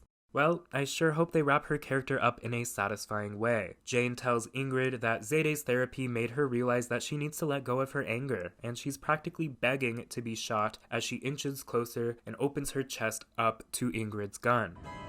I'm reborn!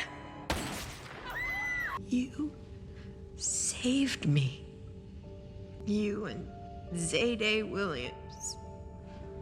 R.I.P. Jane. Ingrid then reveals her bomb. The only regret I have is that I don't get to see your face when you finally die, Chanel.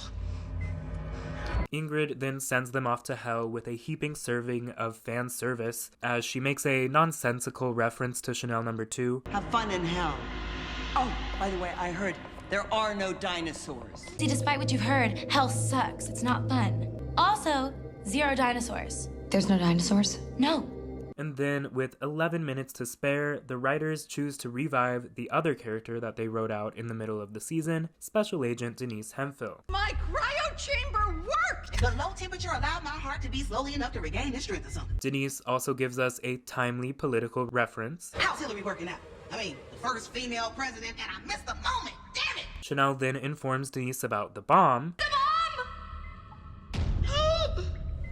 Despite her Quantico training not covering bomb diffusion, her enjoyment of the TV show Quantico has. Denise successfully saves the day, and the group then confront Ingrid, who tries to escape. They all chase her outside, where she tries to toss her machete at Chanel No. 3, but Cassidy gets in the way, taking the blade directly in the chest. Could have just pushed her out of the way to save her life. Jumping in front of a machete is like option number 3 in terms of the ways you could have kept Chanel No. 3 alive. Shut up. This was his redemption. In the depths of the swamp, Ingrid falls into some quicksand, where they all decide to leave her for dead before Kathy goes back to save her, citing a conscience she apparently has. But alas, her attempts to save Ingrid fail, and Ingrid drowns in the quicksand. Cue the epilogue. Brock breaks up with Kathy while Hester dresses up as Kathy and withdraws the entirety of the Radwell fortune from her bank account. And the two of them made a life for themselves on Blood Island, serial killing tourists like there's no tomorrow. But Kathy somehow rebounds from this financially and starts a sex therapy business. Chanel has a final girl lesson to rival Randy from Scream. Survival is all about being skinny, pretty, fashionable, and ruthless. Chanel No. 5 is now a doctor at the Cure Institute alongside Zayde. We can coordinate to keep prices low. It might cut into our profits, but we're here to cure people, not make money, right? Well, okay. And Chanel is finally living her dream, as Lovin the D has rebranded itself for its new host, Lovin the C, with Chanel Oberlin. Executive produced by Chanel No. 3. Whatever that means. Because I get what I deserve, and I deserve everything I get. I wish they included Chanel No. 8 in this scene, because against all odds, she actually survived this season. She's the only one of the new Chanels to do so, yet she gets no epilogue. I guess those random radioactive tomatoes they threw in there at the last minute were her epilogue. Then Chanel exits her studio and gets in her Range Rover, where she finds a Kappa Kappa Tau pin in the front of her, and behind her, the Red Devil.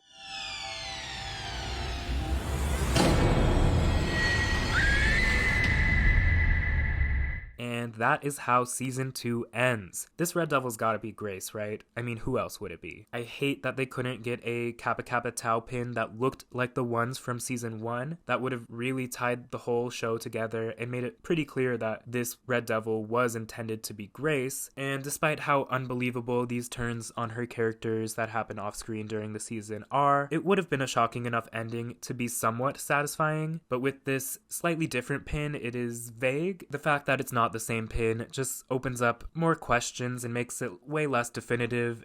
But nonetheless, that is how the series ends. After the unbalanced and disappointing season that came before it, the season 2 finale actually doesn't look all that bad in comparison. Yes, the Green Meanie storyline is anticlimactic, but we knew that would be the case since episode 6 pretty much revealed everything to us. And yes, the characters like Zayde and Denise were just written off and then conveniently written back in with about 10 minutes to spare, and that completely sucks. But again, this is a problem that was started in earlier episodes, so I can't fault the finale for that. The finale itself is memorable enough, and it carries over a lot of the fun and unserious energy from the previous episode, so much so that I can forgive some of its annoying details like Chanel number 8 not being given an epilogue, them using a completely different Kappa pin, and having its main killer die by suddenly falling into a vat of quicksand. On second thought, that last detail is kind of an iconic way to end this season, all things considered. But looking back on it all, I am left with a resounding feeling of meh. There's some really good stuff in the season, the art department really put in the work, and some of the season's absurd humor lands successfully, and even if it's not consistent, the season does develop the characters of Chanel number 3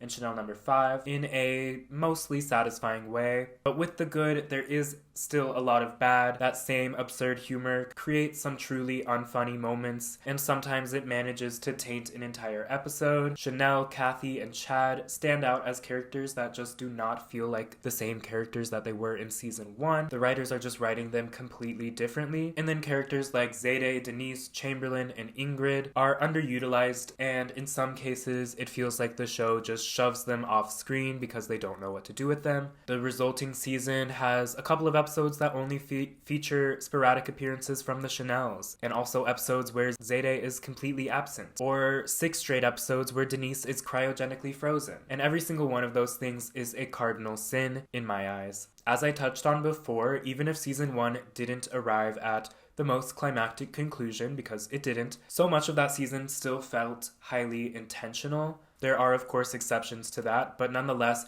in season 2 there is almost no intention. And while the season's mystery does feel like an echo of the one in season 1, there is just no intrigue, especially in comparison. You can tell that even the writers were bored with the mystery that they created, otherwise they wouldn't have just let it unravel so early on and abandoned the show's whodunit angle halfway through.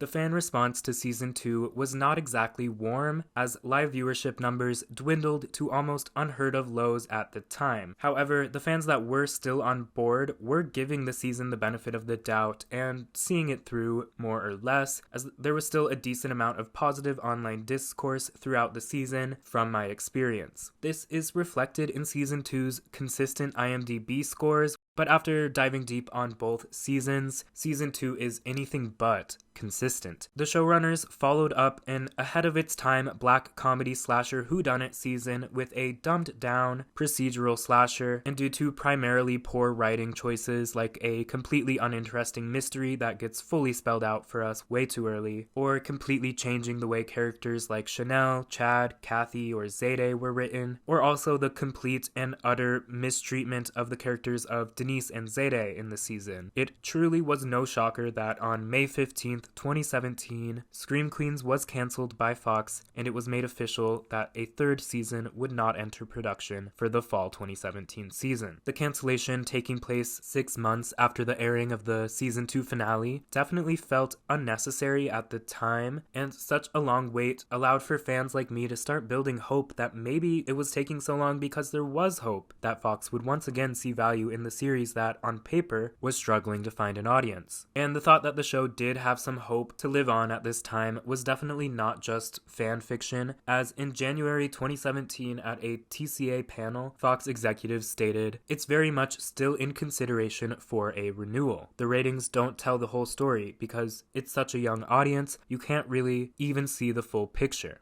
But that hope slowly transformed into delusion as the Scream Queens cast would start to jump ship during those 6 months and sign on to other major commitments. In February, it was announced that Lea Michele had signed on to a Daveed Diggs pilot that turned out to be the short-lived sitcom entitled The Mayor, and one day after that, Keke Palmer joined the second season of the series Berlin Station as a series regular. Both of these deals happening so close to each other led to a lot of speculation that Scream Queens was as good as dead. But still, for whatever reason, they waited 3 more months to put the final nail in the coffin for us fans. Like I said, that news broke on May 15th, 2017, and at the time, Fox CEO Gary Newman said, "Over the course of the 2 seasons, it feels like it was a complete story. We have no plans to go back there to tell more." Yes, the season 1 protagonist was put in an asylum off-screen and then alluded to have turned to serial killing in the final shot of the series. That really sounds like they told us the whole story. I mean, at least be truthful and say that the reason behind the cancellation was that season 2 was consistently pulling half of the live ratings of its first season, and that just was not viable for Fox in 2017. All of that said, even a mega disappointing second season and a cold hard cancellation couldn't kill the hope of Scream Queens fans, including myself, who still held out hope for far too long that, much like Denise, Scream Queens might one day have its cryogenic chamber unplugged and it could then live to slay another day. But nowadays that hope is as dead as Gigi on that plate. But I'm getting ahead of myself, because although the hope for Scream Queens' future is as dead as a decapitated SNL alum, that hasn't stopped people like Ryan Murphy or Emma Roberts from getting people's hopes up. For starters, back on February 3rd, 2019,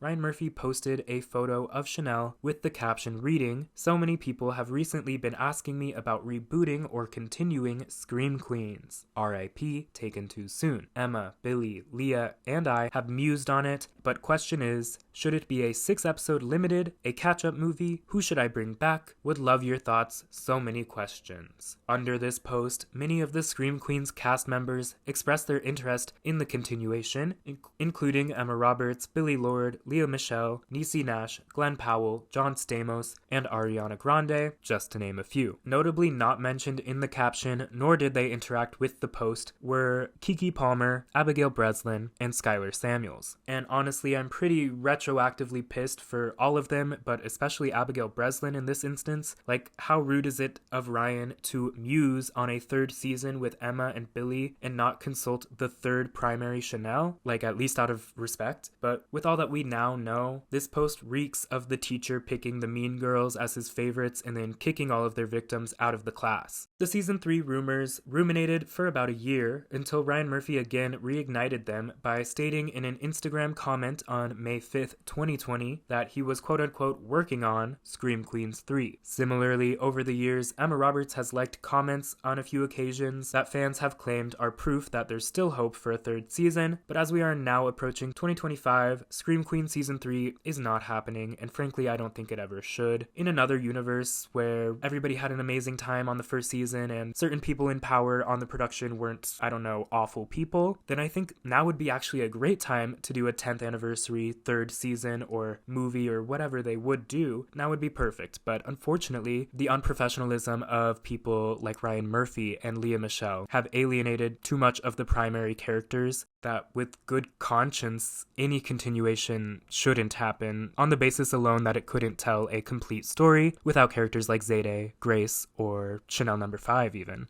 We may not have known it then, but what we do know now is that Scream Queens was a tense set of big personalities with multiple instances of bullying. Sure, Emma, Billy, and Leah have notably been friendly over the years and have reunited on numerous occasions, with Emma and Billy even co-starring in 4 AHS seasons since Scream Queens ended, but as you may recall, both Keke Palmer and Skyler Samuels have recently expressed that the Scream Queens set was not a walk in the park, and in fact, things like bullying and racism were going down in real life just as they were within the plot of the show. Like I said, I wouldn't want another Scream Queen story if I didn't get some Zayday redemption, and the biggest unanswered question of the series is Grace Gardner. So the fact that both Keke Palmer and Skyler Samuels have moved on to bigger and better things means that maybe we should too.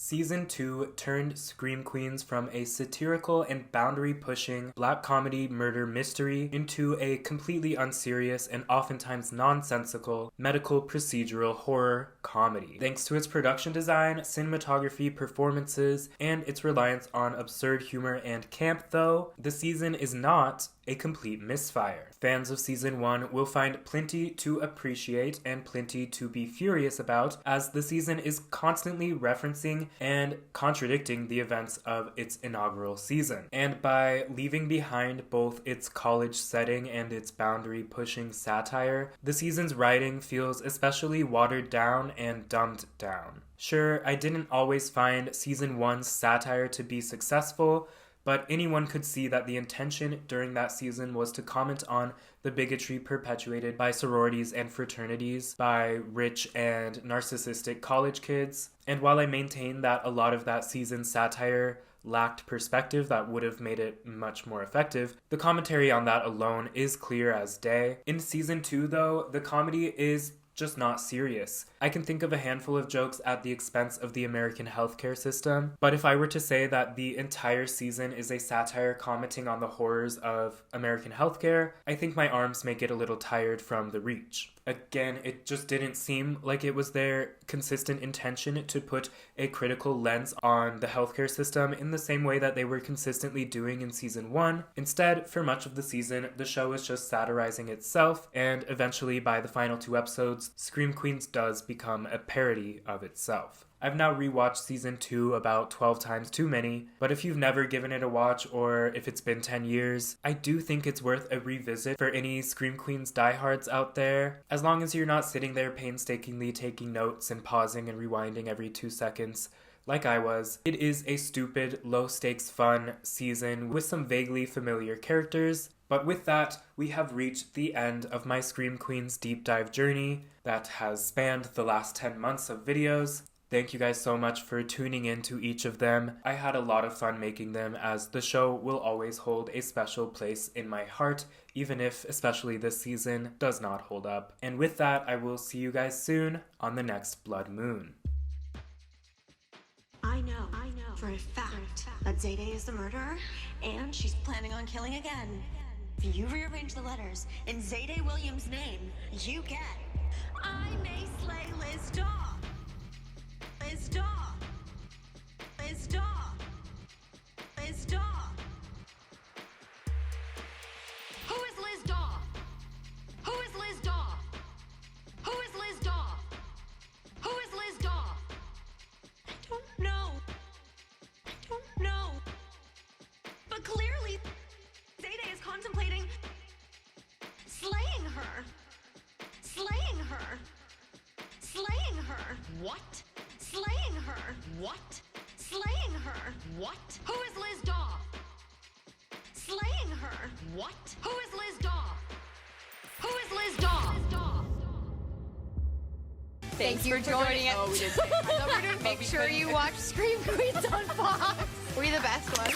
I think so. Wow, that worked. Things just got really weird, so we had to call it quits. Anyhow, signing out, it's your girl Keeks. And it's Abby Kathleen Breslin. Yes, and stay tuned